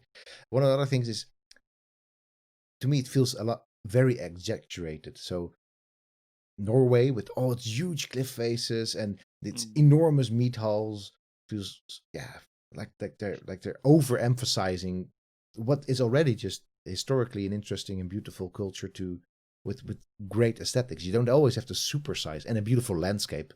You don't always have to supersize things, and that they're pushing that. Also, I think here in England, like it's all green hills, all rolling countryside, pushing it the idyllic side of that real hard. And that's something that I like the grittier. They didn't feel gritty, but compared to now, they feel grittier. Assassin's Creed 1, Assassin's Creed 2, Assassin's Creed 3. They felt more more realistic in a way. So but and I think there's an extent to which I mean we've spoken about this extensively before. Historical realism, inverted commas, for whatever that means. We shouldn't expect game designers to prioritize that over making a game that ultimately will sell and ultimately is enjoyable to play. And as an artistic medium, I'm not totally sold on the idea that they have to always be historically accurate. I think where we get into kind of dodgy and quite disconcerting territory is where something is being presented as historically accurate, is not historically accurate, and is being used for otherwise modern political agendas. Particularly some of the more concerning ones. So, for instance, like white supremacism. That's where we see a real danger in, and it's not just in gaming. It's a multimedia feature. But yeah, certainly that's where I would be more concerned. But a few historical inaccuracies at the end of the day doesn't necessarily matter if this church is built out of stone rather than being built out of wood, and as long as it is not necessarily presenting itself as the kind of catch-all perfect image of the Middle Ages, then I don't think that we should get hung up on that. No, not necessarily hung up, but one of the things that it is definitely not sort of pushing for these stereotypes that are as damaging as the ones that that have to do, for example, with right-wing ideologies, but at the same time, it is pushing for that idea that everything can only be grand if it is stone and if it's monumental, and that although it's But not as I think what you're saying also stands a little bit with in the design of also the over the top like snow terrains or large mountains. Like not, I get that things need to be beautiful to be sort of appealing, but they don't really, and it's not all about like pushing. In a way, it feels like Assassin's Creed games have gotten into this kind of horror vacui feeling where they have to fill in the entire screen with stuff. So look at these colors, look at these mountains, look at these hills, look at this, like look at everything, because everything needs to be something. And if you wherever you live, not everything needs to be big something. Things can be just daily objects, and that's not the case here. Exactly. I mean, one of the best times I had was in Assassin's Creed 2, just running across the very samey looking roof tiles of Florence, right? Just across all these streets that were more or less laid out like they were laid out in Florence, or like they are laid out in Florence. And you didn't need to hypercharge Florence. I don't think you need to hypercharge a meat hall because it's a cool building anyway, especially if it's even if it's smaller. You don't have to hypercharge the English countryside because it's beautiful anyway, right? And I wonder whether part of this is kind of pushed by it having to be competitive in a consumer environment where fantasy is really returning as a really becoming more and more mainstream as an environment, especially for gaming, but in other media as well. And so by having to sort of having a realistic inverted commas landscape and having to sort of turn it up from a very capitalist consumerist perspective of this sells.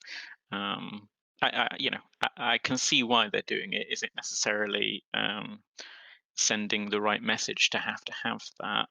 No. And you're quite right to be picking up on it, I think. Yeah.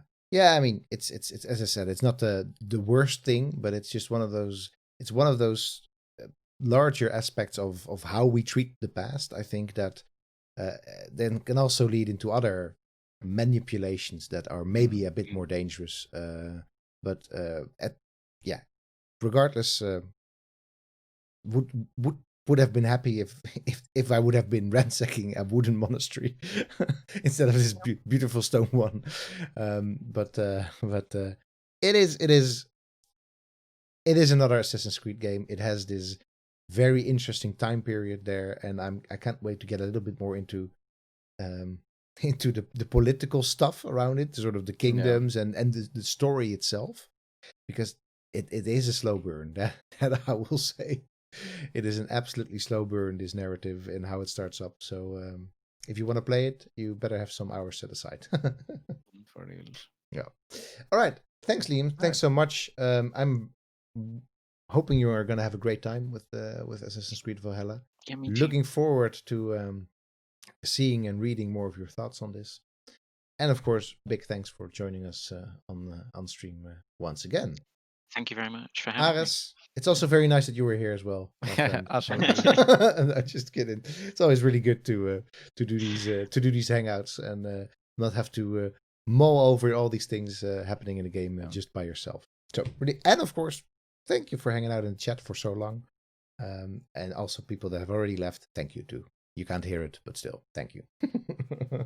All right, we'll see you all later. Bye. Bye. Bye.